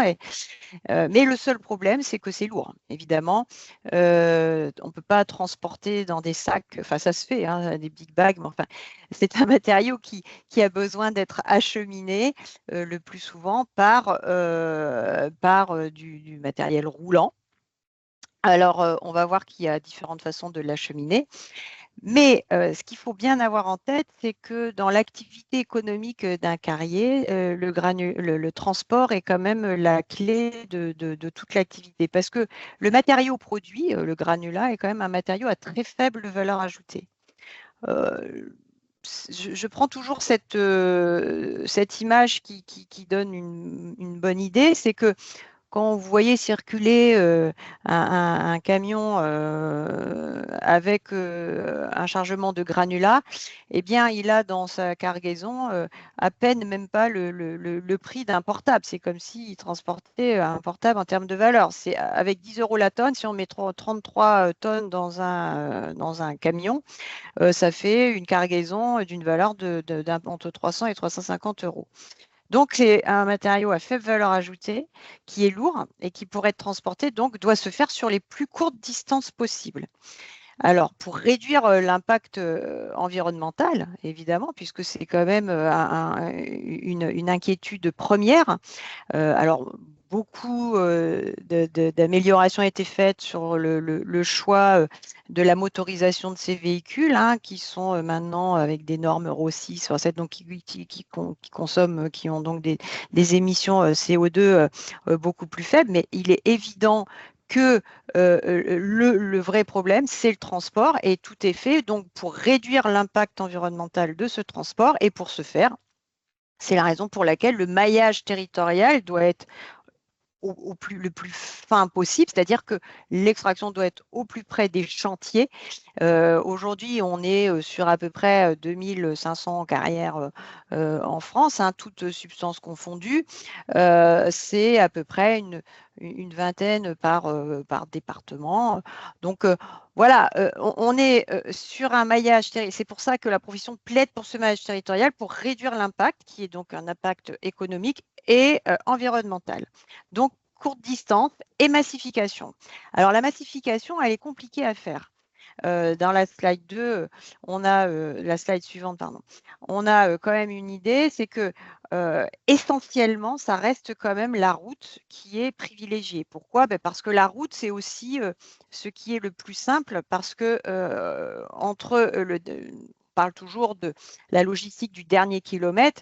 On peut faire certes de la voie d'eau ou du ferroviaire. Je vais vous en dire deux mots, mais néanmoins, le chantier, il n'est pas forcément toujours au quai de la gare, hein, sur le quai de la gare, et il n'est pas non plus sur le quai de déchargement d'une voie fluviale. Donc, il y a quand même une logistique du dernier kilomètre qui impose quand même un pré- ou post-acheminement routier.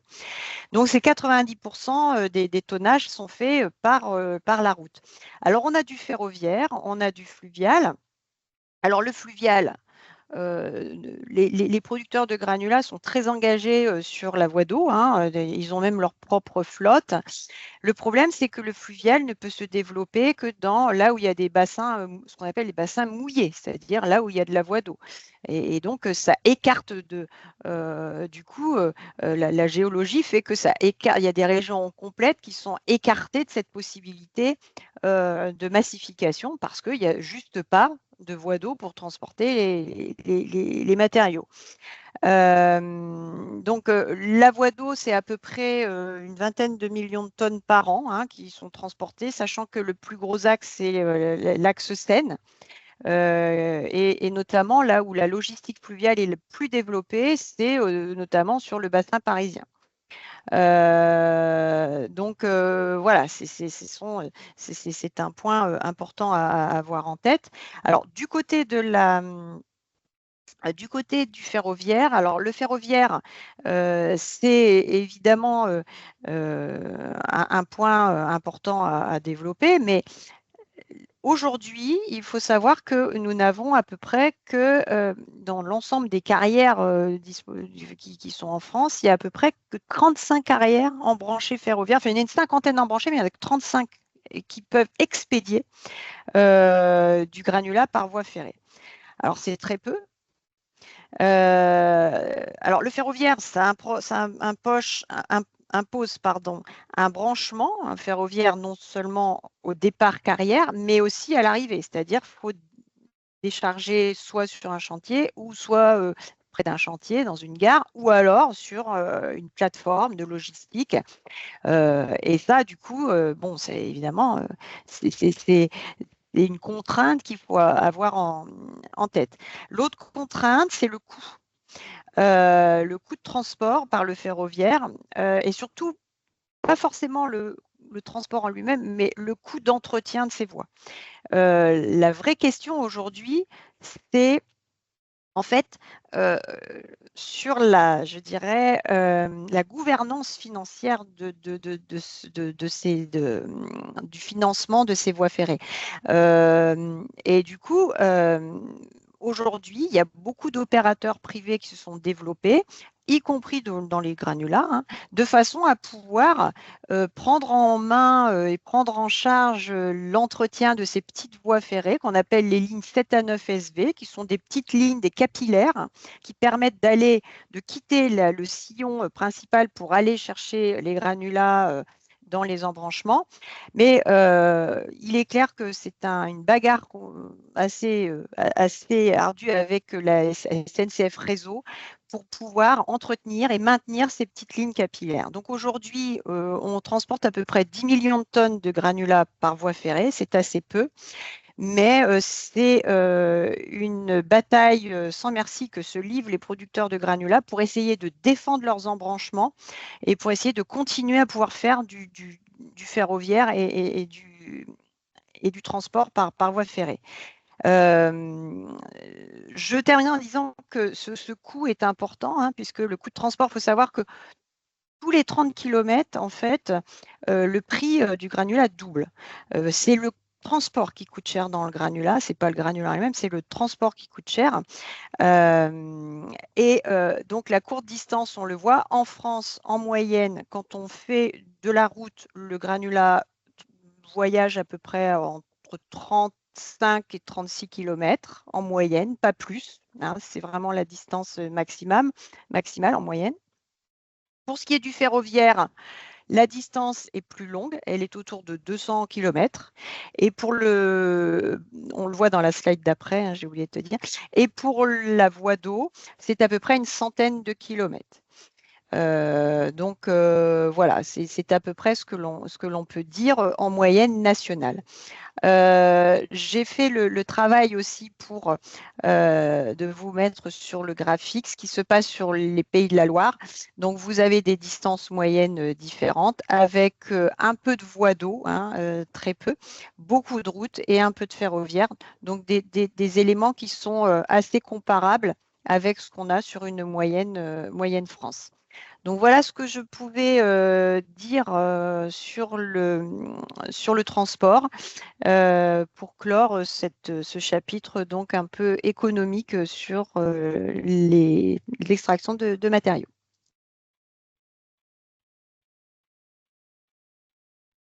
Dans des questions, j'ai vu, il y en a. Merci beaucoup, Carole et Christine, et bien entendu Pierre-Yves pour ces présentations. Alors effectivement, je ne voyais pas les questions arriver, il y en a effectivement pas mal. Alors, je vais commencer par peut-être les premières. Nous sommes sur un modèle de construction, sur un modèle économique qui apporte encore visiblement beaucoup d'argent. Comment la filière BTP envisage-t-elle la suite quand le sable et les granulats viendront à manquer? Les ouvriers du bâtiment sont majoritairement formés au béton, cela va-t-il changer? Alors, nous ne sommes pas la filière bâtiment. Nous faisons partie de la filière de la construction, mais nous ne représentons et ne parlons pas en lieu et place de la FFB, la CAPEB ou de la FNTP. Donc là, c'est à eux de voir effectivement ce qui évolue en matière de formation. Alors, je sais que sur certaines formations des BTP-CFA, il y a effectivement les matériaux biosourcés qui arrivent. Mais bon, l'approvisionnement de ces matériaux n'est pas toujours non plus efficace. Le rapport économique l'est encore moins. Bon, donc les évolutions se font, mais du côté là de nos clients, des clients de nos industries, que sont les entreprises de BTP. Alors, après, c'était une remarque sur le chiffre de la litière. C'était juste pour faire prendre conscience que c'est litière, effectivement, c'est du granulat et ça a un impact assez fort. Il n'y avait pas de question, hein, c'est juste pour des chiffres, effectivement, qui ressortent des syndicats de déchets au niveau nationaux. Donc voilà, c'est aussi pour dire qu'il y a une partie aussi des granulats qu'on ne retrouvera pas de toute façon dans la partie recyclage, ni dans la partie réutilisation, etc. Après, il y a quand même pas mal de questions. Je pense à Jean-Luc Vrignon qui a posé pas mal de questions. Peut-être que Jean-Luc, tu veux les aborder à l'oral? Oui, je veux bien, oui. Vous m'entendez? Oui, parfaitement, oui. On vous écoute. Oui, en fait, c'est quand... Effectivement, il a été dit effectivement que les matériaux sont recyclables à l'infini, hein. Donc la question effectivement qui vient de suite, et pourquoi pourquoi dès lors donc le recyclage réel n'est qu'à 30%. D'ailleurs, les chiffres que vous avez en fait communiqués, effectivement, on voit bien que pour les Pays de la Loire, c'est 28% de recyclage réel. Donc, première question, c'est vrai que je suis inquiet pour l'avenir des carriers. Et donc, je me dis, mais est-ce que ce ne serait pas plutôt l'avenir, ce ne serait pas plutôt de faire ce recyclage qui ne se fait pas? Première question. Ensuite, deuxième question, en fait, pourquoi on parle d'un marché atypique? Ça me paraît un petit peu, en fait, un peu surprenant. Disons que dans un modèle capitaliste, on sait très bien que c'est l'offre qui fait la demande. Comment ça se fait que ce marché-là, en fait, serait différent? Et on le voit à travers aussi ce que vous avez expliqué, le fait que les moyennes changent. Je ne sais plus, en fait, parce que je crois que la moyenne par habitant, elle avait augmenté de 15, je crois de 15 depuis une cinquantaine d'années. Enfin, je n'ai pas les chiffres en tête, on s'en fout un peu. Et puis maintenant, elle baisse. Ça veut dire que ce n'est pas un besoin. Un besoin, c'est toujours constant. Et donc là, il y a une variabilité. Donc, voilà, pourquoi ça échapperait, en fait, à ce... Voilà, c'est toujours l'offre qui fait la demande, hein, jamais le contraire. Alors, pourquoi tout d'un coup il y aurait cette voilà. Ensuite, c'est vrai que là vous avez fait en fait beaucoup d'hypothèses en fait sur au départ sur l'attractivité, comme si ça allait continuer. Bon, il faut savoir que beaucoup d'élus en fait, que ce soit en Atlantique quand même, commencent à ne plus accepter ce terme. Ça pose bien des problèmes. Est-ce qu'il ne faut pas penser aussi l'égalité des territoires?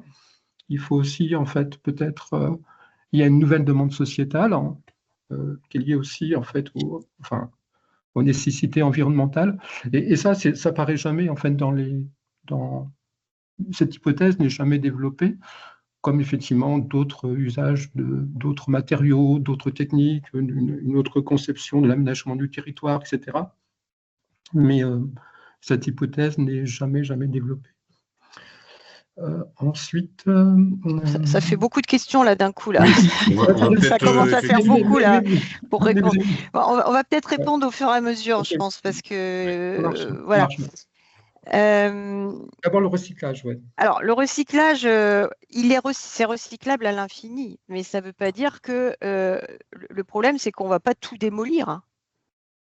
Le matériau il est recyclable à l'infini. Mais on se recycle à partir du moment où on fait de la démolition, où on refait. Et là, ça peut être recyclé, puis redémoli. Donc, moi, je veux bien.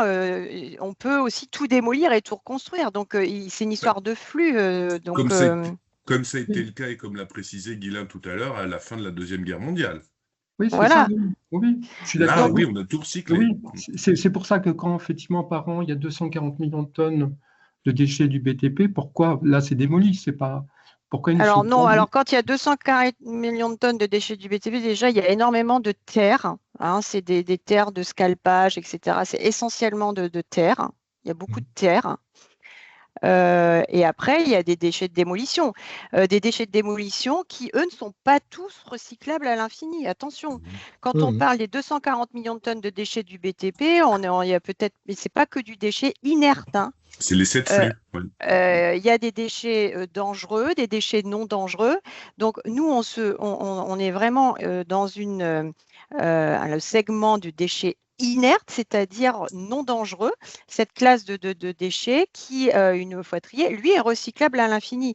Par contre, dans les déchets du bâtiment, quand vous avez des matériaux qui peuvent être pollués ou des plastiques, des boîtes charpentes qui ont été traitées, des ferrailles, choses comme ça. Il y a de tout. Il y a des peintures, il peut y avoir là, tout ça. Ça, c'est des choses qui ne sont pas forcément recyclables. Ça, on est d'accord. Mais quand on est dans l'inerte, quand vous démolissez des bétons, ça, ils peuvent être, quand c'est trié, dans la déconstruction, là, le gisement, lui, il peut être, ça c'est recyclable à l'infini. Il est reconcassé, recriblé, retravaillé et il peut être ensuite utilisé une partie d'ailleurs, vous savez qu'on peut faire des bétons avec des granulats recyclés. Ce n'est pas encore une technique qui est complètement développée, mais ça commence. On s'est développé justement pour baisser avec aussi toute la recherche sur les matériaux, les cimentiers, hein, pour que des ciments bas carbone soient introduits dans les bétons pour baisser l'empreinte environnementale des bétons, etc. Il y a une vraie recherche autour de ça, hein, faut pas imaginer. On essaie aussi de recycler de plus en plus les matériaux. Donc ça, c'est des réalités. Mais bon, je pense que effectivement, il est recyclable à l'infini. Maintenant, pourquoi est-ce que le taux, on va dire, de satisfaction des besoins aujourd'hui, effectivement, quand on prend le total des besoins en matériaux, je parle en granulats, hein, moi je parle que des granulats, on a un taux qui est couvert par le recyclage et tout ça, qui est environ de 30%, mais c'est un taux qui évolue. Donc évidemment, la profession cherche à aller plus loin, mais la preuve en est que, je vous ai expliqué, je vous ai dit que quand on regarde la courbe, on voit que cette année, par exemple, on n'a jamais si peu extrait, donc c'est preuve que l'approche est de plus en plus réfléchie de la ressource. Quant à dire que ce n'est pas l'offre qui crée la demande, mais c'est la demande qui crée l'offre. Pourquoi? Parce que sinon, on aurait toujours le même niveau de besoin. Ben non, non. Parce que le niveau de besoin, il n'est pas équivalent, parce que ça dépend de l'activité constructive, ça dépend des grands chantiers, hein. Je ne sais pas, quand vous faites une ligne de TGV, quand vous allez construire des ponts, des routes, des tramways dans une ville pour la mobilité douce, quand vous allez construire des tunnels, etc., vous allez avoir des besoins en matériaux différents. La population évolue, ça dépend des projets, etc. Donc, et puis, ça dépend de la conjoncture. En 2024, on n'a jamais aussi peu construit de logements, aussi peu. On est descendu à 245 000 logements construits. C'est le plus bas historique, alors que la population n'a jamais été aussi élevée. Alors, il y a des besoins en logement, hein, il y a qui ne sont d'ailleurs pas couverts, hein. Il y a une étude qui va sortir en avril par le ministère, qui va estimer, selon certains modèles, les besoins en logement. On a des besoins en logements sociaux, on a des besoins en infrastructures, etc., qui peuvent évoluer selon les territoires. Et donc, qui font que non, les besoins ne sont pas équivalents au fil du temps. Et pourquoi je dis que c'est pas la demande pourquoi ce n'est pas l'offre qui crée la demande, mais parce que je vois pas, si on raisonne sur un modèle, je dirais, constructif défini, hein, avec des besoins, une nécessité en tel matériau, etc., je ne vois pas pourquoi on produirait du béton si c'est pour qu'il ne soit pas utilisé. Enfin, on ne va pas faire de la pub pour vous vendre du béton si c'est pour rester dans une cour. Le béton, une fois qu'il est produit, il est coulé directement, il est utilisé, il va dans un ouvrage. Il est donc, quand on produit 30 millions de mètres cubes par an de béton, c'est directement pour être dans des ouvrages, dans des besoins. C'est pas pour faire joli sur une étagère, hein. C'est vraiment une demande. C'est pas et ce marché d'ailleurs. Enfin bon, je me permets de faire ce parallèle, c'est-à-dire vous n'avez pas de pub, achetez mon béton, plutôt cette marque-là plutôt que cette autre, vous n'avez pas de pub, vous êtes consommateur de béton sans le savoir par an et par granulat, mais jamais on ne voit de pub, c'est un marché où on crée, on met en œuvre parce qu'il y a une demande derrière, qui est d'ailleurs une demande qui émane soit des pouvoirs publics, soit de la promotion immobilière, soit des prescripteurs ça peut être sur des infrastructures SNCF, ça peut être sur plein de choses. Les collectivités. Donc, des collectivités locales, des collectivités, c'est des bâtiments publics, etc. On voit quand même les entreprises de BTP, les carriers faire la publicité quand même sur Ouest France, des encarts. On ne peut pas dire ça. Les carriers faire de la pub, j'ai jamais vu, hein. Ah, si, il faut les carriers forcément, parce que maintenant, c'est plus des carriers, c'est les entrepreneurs de BTP, mais voilà. Qu'ils fassent de la pub pour des activités de BTP, oui. Oui, ça, oui. Oui, oui, mais ça veut bien Mais dire, effectivement, oui, à partir du moment qu'on, effectivement, donc, Après, si on fait de la pub pour, mais je comprends, hein, c'est presque normal, hein, mais effectivement, c'est plutôt, on est dans un modèle où, à partir du moment où on fait de la publicité, forcément, on crée, en fait, on crée un besoin. Enfin, ça peut pas être autrement, quoi. Donc, je sais pas, que ce soit l'obésité ou l'anorexie, c'est pas un besoin. En fait, on est dans une société qui produit ça, en fait. C'est pareil, mais dans toute chose. Et c'est vrai bah que oui, mais justement, aujourd'hui, qu'est-ce qu'on crée? Quelle serait l'obésité, il me semble. Alors, l'obésité constructive, bon, après, on peut avoir oui, oui, on peut décider de vivre dans une paillote, hein, ça, c'est possible, hein. On peut aussi ou une tente, ou je ne sais, mais aujourd'hui, on est plutôt dans un modèle où on s'aperçoit que les infrastructures ont un manque d'entretien. Les routes ont besoin d'être entretenues. Voilà. Dans les villes, on cherche à sortir les voitures des centres-villes, et c'est très bien. Mais il faut quand même que les populations se déplacent, donc il faut mettre en place des infrastructures de transport. Et pour ce faire, eh ben, il faut construire des gares, enfin, il faut construire des voies, mobilité douce des pour le vélo. mobilités douces pour le vélo, etc. Donc, voilà, c'est une offre qui répond à un besoin. Enfin, en tout cas, en granulat ou en BPE, on n'a pas de stock à écouler, hein. Voilà. Tout à fait. Et d'ailleurs, je corrèle les propos de Carole avec actuellement la mise en sommeil de certaines carrières, parce qu'il n'y a pas Exactement. assez de demande. Ou même de certaines UP, de certaines centrales à béton qui Tout à peuvent fait. être mises en sommeil, dont on arrête l'activité, hein, on laisse de côté parce qu'il n'y a pas suffisamment de demande, et qui seront réactivées en temps nécessaire. On ne va pas produire pour produire. Oui, non, mais ce que je veux dire, c'est votre hypothèse, hein, mais il y a une autre hypothèse qui est économique, qui est tout à fait entendable aussi. Voilà. C'est tout, quoi. C'était plus, en fait, ça marque peut-être aussi votre positionnement. C'est vrai que là, j'ai écrit effectivement à titre un petit peu.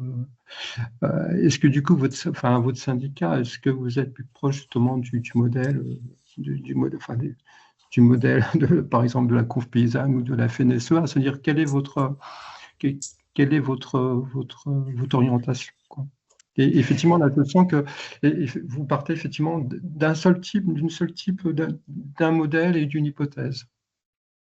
Voilà, c'est juste une. Si je peux prendre la parole, oui. Xavier Mettel, là. Ah, t'es figé, Xavier.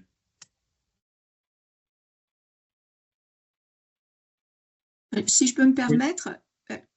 Oui, Christine, en attendant que Xavier se. C'est qu'il y en a quand même eu. Oui, c'est bon, et sur ces chiffres-là.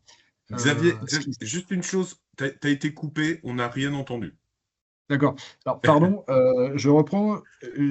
Jean-Luc a dit beaucoup de choses intéressantes, mais que c'est vrai que dans un contexte de webinaire, c'est un peu compliqué de reprendre tout en détail. Ça mériterait qu'on creuse les choses, sachant qu'on a eu beaucoup de chiffres de présentés et qui sont quand même aussi à analyser et à réanalyser par nous qui avons suivi ce webinaire. Notamment sur les chiffres là, du recyclage qui fait beaucoup débat, mais je crois qu'on aura aussi un webinaire dédié à cette question de la réutilisation, du recyclage, etc. Donc, on pourra sans doute être plus précautionneux dans la présentation de ces chiffres en allant plus dans le détail.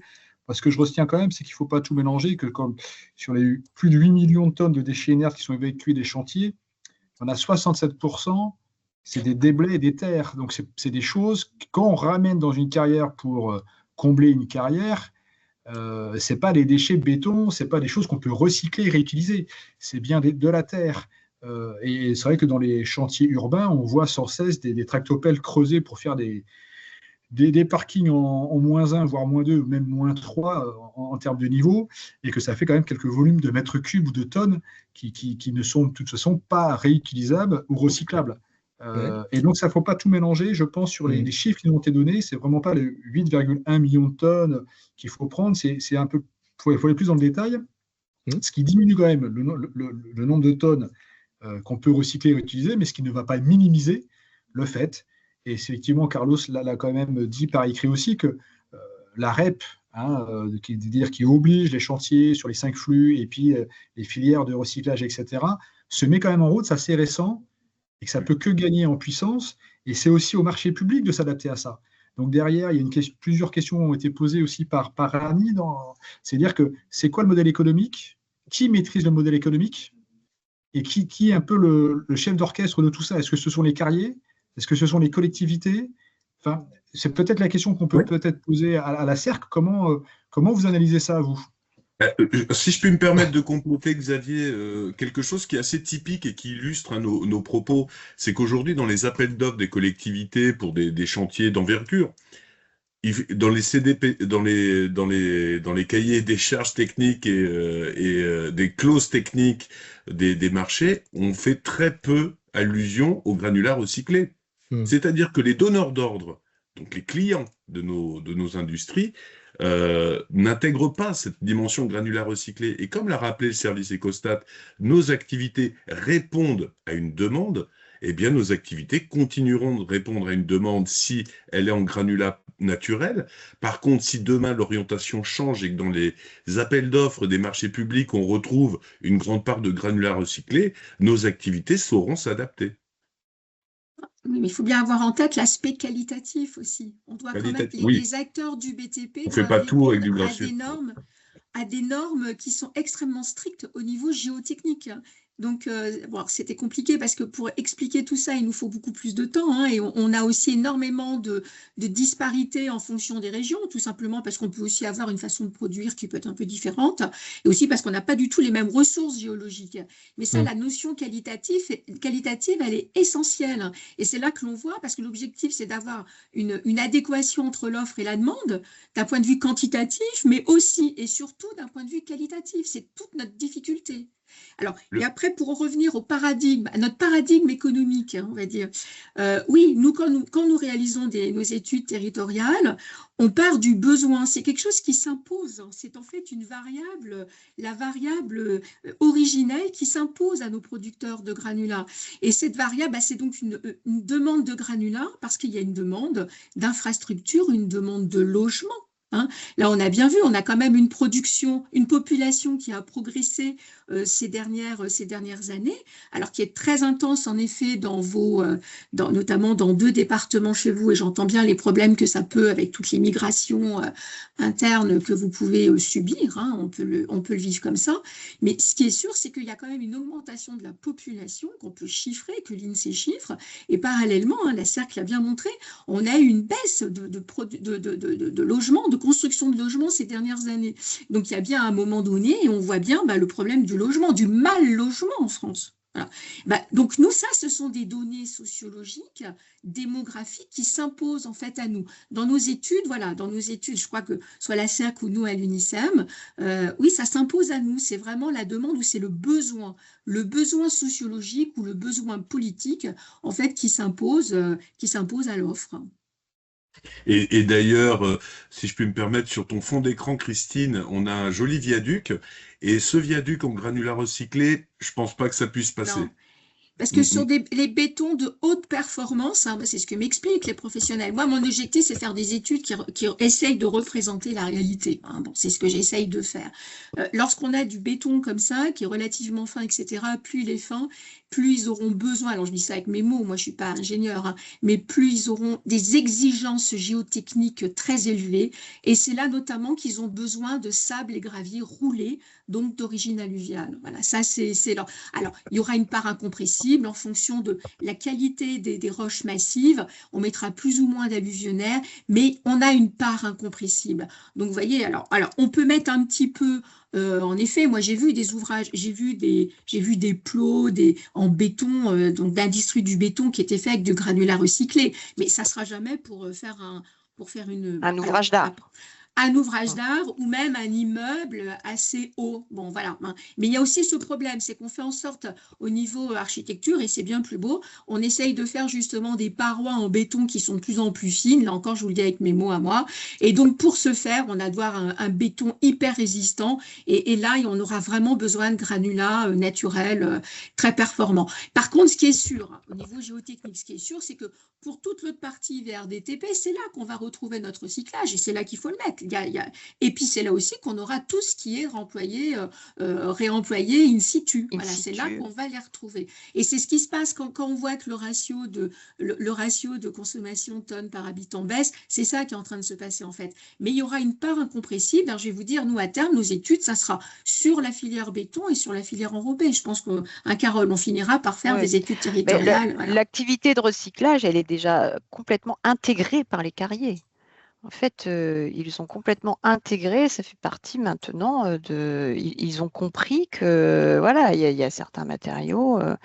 Bon, et d'ailleurs, ils s'aperçoivent que bon, ils sentent bien que les besoins de certains. En plus, avec le développement sur les chantiers TP du réemploi in situ de ces matériaux, d'ailleurs, pour lesquels on a beaucoup de difficultés à pouvoir circonscrire les volumes. Hein. Il faut quand même bien avoir ça en tête parce que on parle du recyclage, c'est quand même pas évident de circonscrire ces volumes-là. C'est pas encore vraiment, enfin, c'est suivi par des observatoires de déchets, c'est suivi un peu par l'État, mais on n'a pas encore des chiffres d'une robustesse sans faille parce que ça touche des carriers, ça touche le secteur des TP, ça touche l'industrie extractive, ça touche beaucoup de monde et c'est compliqué. Enfin, le granulat, il n'y a pas un GenCon dessus. Hein, il est pas, c'est difficile de le tracer, de savoir d'où il vient, où il va.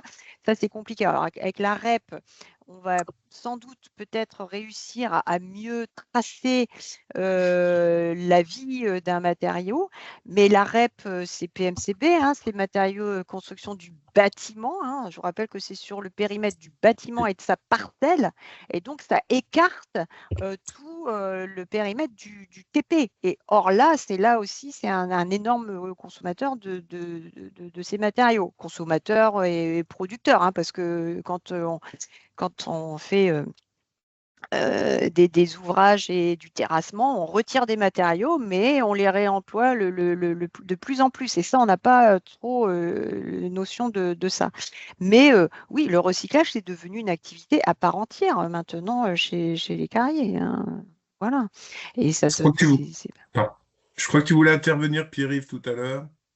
Non, mais je voulais effectivement un peu confirmer, mais là, je vois qu'il y a enfin, parmi les commentaires, c'est sûr qu'il faut qu'il y ait un dialogue entre les collectivités locales, donneurs d'ordre, et les entreprises, bien sûr. La question du recyclage, donc elle trouvera une partie de sa solution aussi voilà, quoi, dans cette direction.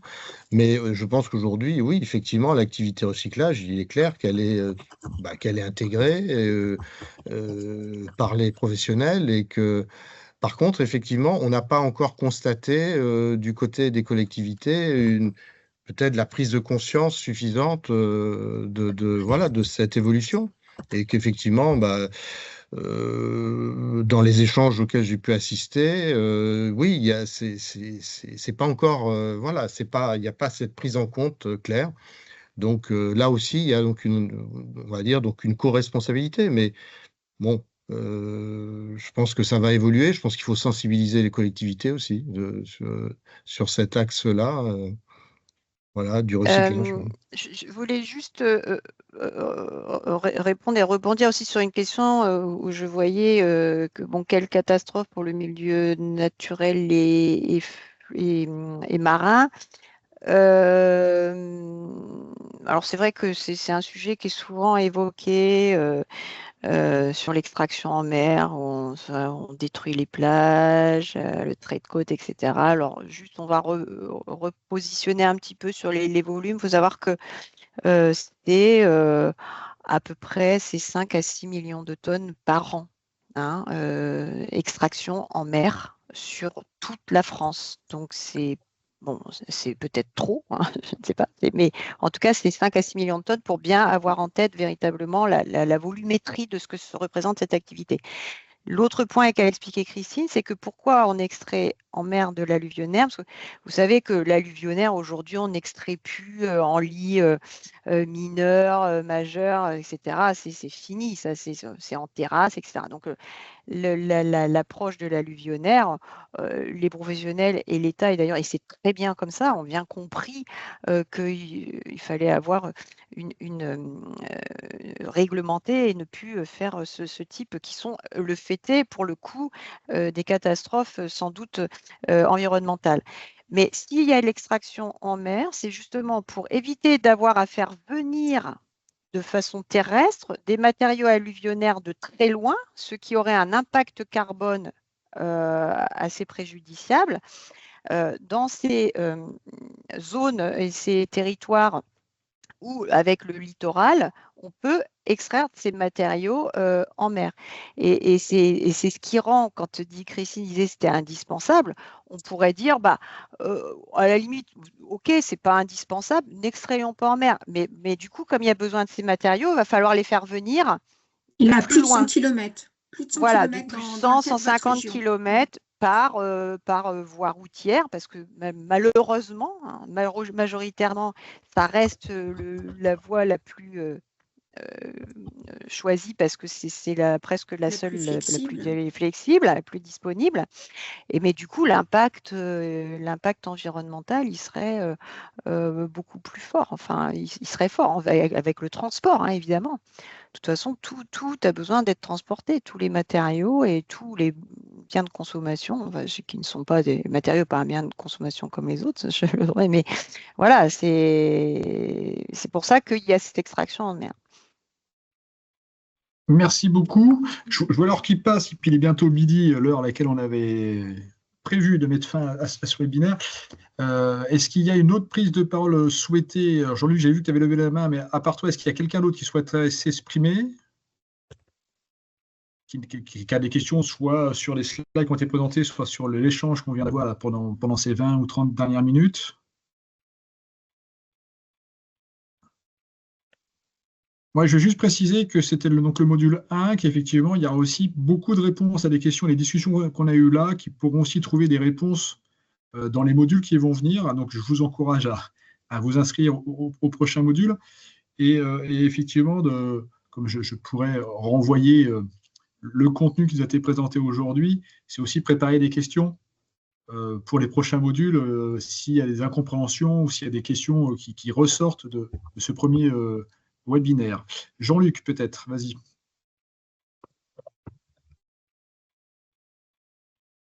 Ton micro, Jean-Luc. Oui, ce serait juste pour demander dans ce cas, est-ce que l'UNICEM, si vous êtes aussi sensible en fait au très faible taux de recyclage, à faire effectivement, à développer vous-même une politique, aller rencontrer les élus, aller rencontrer les associations environnementales pour que les choses changent. Est-ce que vous êtes dans cette dynamique-là en fait? Bien sûr. Voilà. Ah oui, c'est ce qu'on fait au quotidien. D'accord, donc vous êtes prêt effectivement éventuellement effectivement à nous aider effectivement, que ce soit ponctuellement soit dans des exploitations de carrière, soit dans des, je sais pas, projets de loi, soit dans certaines choses comme ça, à participer avec nous. Tout à fait, on est tout à fait d'accord. On en a encore d'ailleurs échangé pas plus tard que cette semaine avec Xavier sur un sujet actuellement dans le 44. On en échange très librement, on fait du lien, on essaie de faire évoluer on fait évoluer les pratiques de nos adhérents. Tout ça, bien entendu, avec le prisme de l'administration, de l'Adréal en l'occurrence. Donc c'est vrai qu'on fait déjà beaucoup de choses. Et c'est vrai que quand je lis, par exemple, un certain nombre de remarques, comme quoi l'eau de lavage a grand renfort d'eau qui repart, ça c'est faux, par exemple. L'eau de lavage est entièrement recyclée. Donc, faut pas. L'idée aussi de ces webinaires, c'est de casser un petit peu des images ou des idées préconçues sur nos activités. Ça, c'est vrai que ça, c'est absolument faux. Destruction du cycle de l'eau, non plus. Pour la biodiversité, nos carriers créent des mares à reproduction pour les batraciens, par exemple, qu'ils ne valorisent certainement pas assez. mais en tout cas, il y a déjà beaucoup de choses de faites. Il y a des C'est vrai, inventaires Carlos, folklore. Ouais. c'est des choses qu'on a pu voir sur les différents sites qu'on a pu visiter en 2024, ce qui montre aussi l'intérêt que pour les personnes qui assistent à ce webinaire aujourd'hui et qui n'ont pas pu visiter les carrières en 2024, de participer notamment à la visite carrière sur le thème de l'eau et à celle sur la biodiversité. Et effectivement, on a certains fantasmes qui prennent fin lorsqu'on visite et qu'on discute avec des responsables de sites de carrière. Après, on a effectivement à chaque fois des discussions ou d'autres cas qui illustrent parfois l'inverse sur l'extension, la création de carrières qui peuvent modifier de façon un peu négative quand même on va dire le grand cycle de l'eau sur un territoire où les carriers essayent de minimiser les choses, mais pour un certain nombre de personnes, c'est déjà trop. Donc voilà, après, c'est des discussions qu'on pourra avoir justement sur ces modules 4 et 5. Voilà. Tout à fait. Et je reviens juste sur la discussion d'Anil qui dit que le cycle de l'eau est perturbé avec les nappes à l'air libre. C'est bien pour ça que les carriers souhaitent combler leurs trous avec des matériaux inertes. Et parfois, des associations de protection de l'environnement s'opposent à ce mouvement de comblement de carrières en eau par des matériaux inertes. Donc c'est là où il faut, nous, le côté associatif, qu'on arrive à bien comprendre quels sont les enjeux et comment on se positionne. Parce qu'on ne peut pas dire d'un côté, on est contre le comblement des carrières, et de l'autre dire, il faut qu'il y ait moins d'eau en surface. Et il y a aussi une réalité des matériaux, parce qu'on voit qu'effectivement, il y a un certain nombre de carrières qui avaient en fin de vie un comblement, et qui aujourd'hui, du fait du recyclage, se retrouvent avec pas suffisamment de matériaux pour pouvoir répondre au comblement qu'ils avaient envisagé, etc. Donc, ce n'est pas binaire comme sujet, comme beaucoup de sujets en matière d'environnement. Et je pense qu'il y a beaucoup de précautions à prendre dans nos positions et discours, que c'est bien du concret et du cas par cas. Et moi, je remercie vraiment l'UNICEM là, pour nous ouvrir. Si je peux me permettre, Xavier, si je peux rajouter une petite anecdote. J'ai été contacté récemment, puisque je suis sur les deux régions, Pays de la Loire et Centre-Val de Loire. Et j'ai été contacté par une association environnementale de la Touraine, dont je tairai le nom, qui souhaite relancer l'extraction de granulats en lit mineur de la Loire. En lit mineur. Vous avez bien entendu. Donc dans la Loire. Alors, j'étais un petit peu étonné de la demande, donc je creuse un petit peu, on échange, on fait un certain nombre d'échanges, donc il veut éviter la mort de 70 000 personnes autour de la ville de Tours, qui risque l'inondation s'il n'y a pas d'extraction de sable en lit mineur. Nous, notre position UNICEM a été très claire. On ne revient pas sur ce qui a déjà été décidé. On n'extrait plus dans la Loire, on n'extrait plus dans la Loire. Donc, il n'y aura pas le soutien de l'UNICEM avec cette association environnementale pour faire les démarches, pour relancer l'extraction dans la Loire. Nous sommes vraiment une fédération responsable et nous considérons que sous l'angle environnemental, on ne peut pas relancer l'extraction en lit mineur de la Loire. Voilà, c'était une simple anecdote que je voulais vous partager pour vous matérialiser un petit peu déjà, d'une part, nos positions sur le sujet et notre conscience environnementale, sociétale également, sur cette question. Après, ce monsieur, il m'a donné tout un tas d'informations sur les morts, les 70 000 morts autour de la ville de Tours, s'il n'y avait plus d'extraction en lit mineur. Bon, voilà, on est clairement sur... C'est pas du complotisme, mais on est sur du fantasme, et j'assume ce mot, on est sur du fantasme pour certaines autres raisons. Voilà, je n'irai pas plus loin. Mais pour vous matérialiser le fait que nous sommes responsables sur le sujet.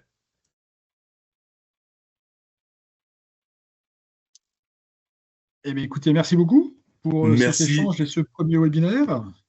Et on se retrouve au prochain. Tout à fait. Et nous restons à votre disposition. À 14h. Très bien. Merci à toutes et à tous. Merci. Et vous recevrez les informations. Bonne journée à tous. Merci de votre écoute et vos échanges. Merci, au revoir. Merci, au revoir.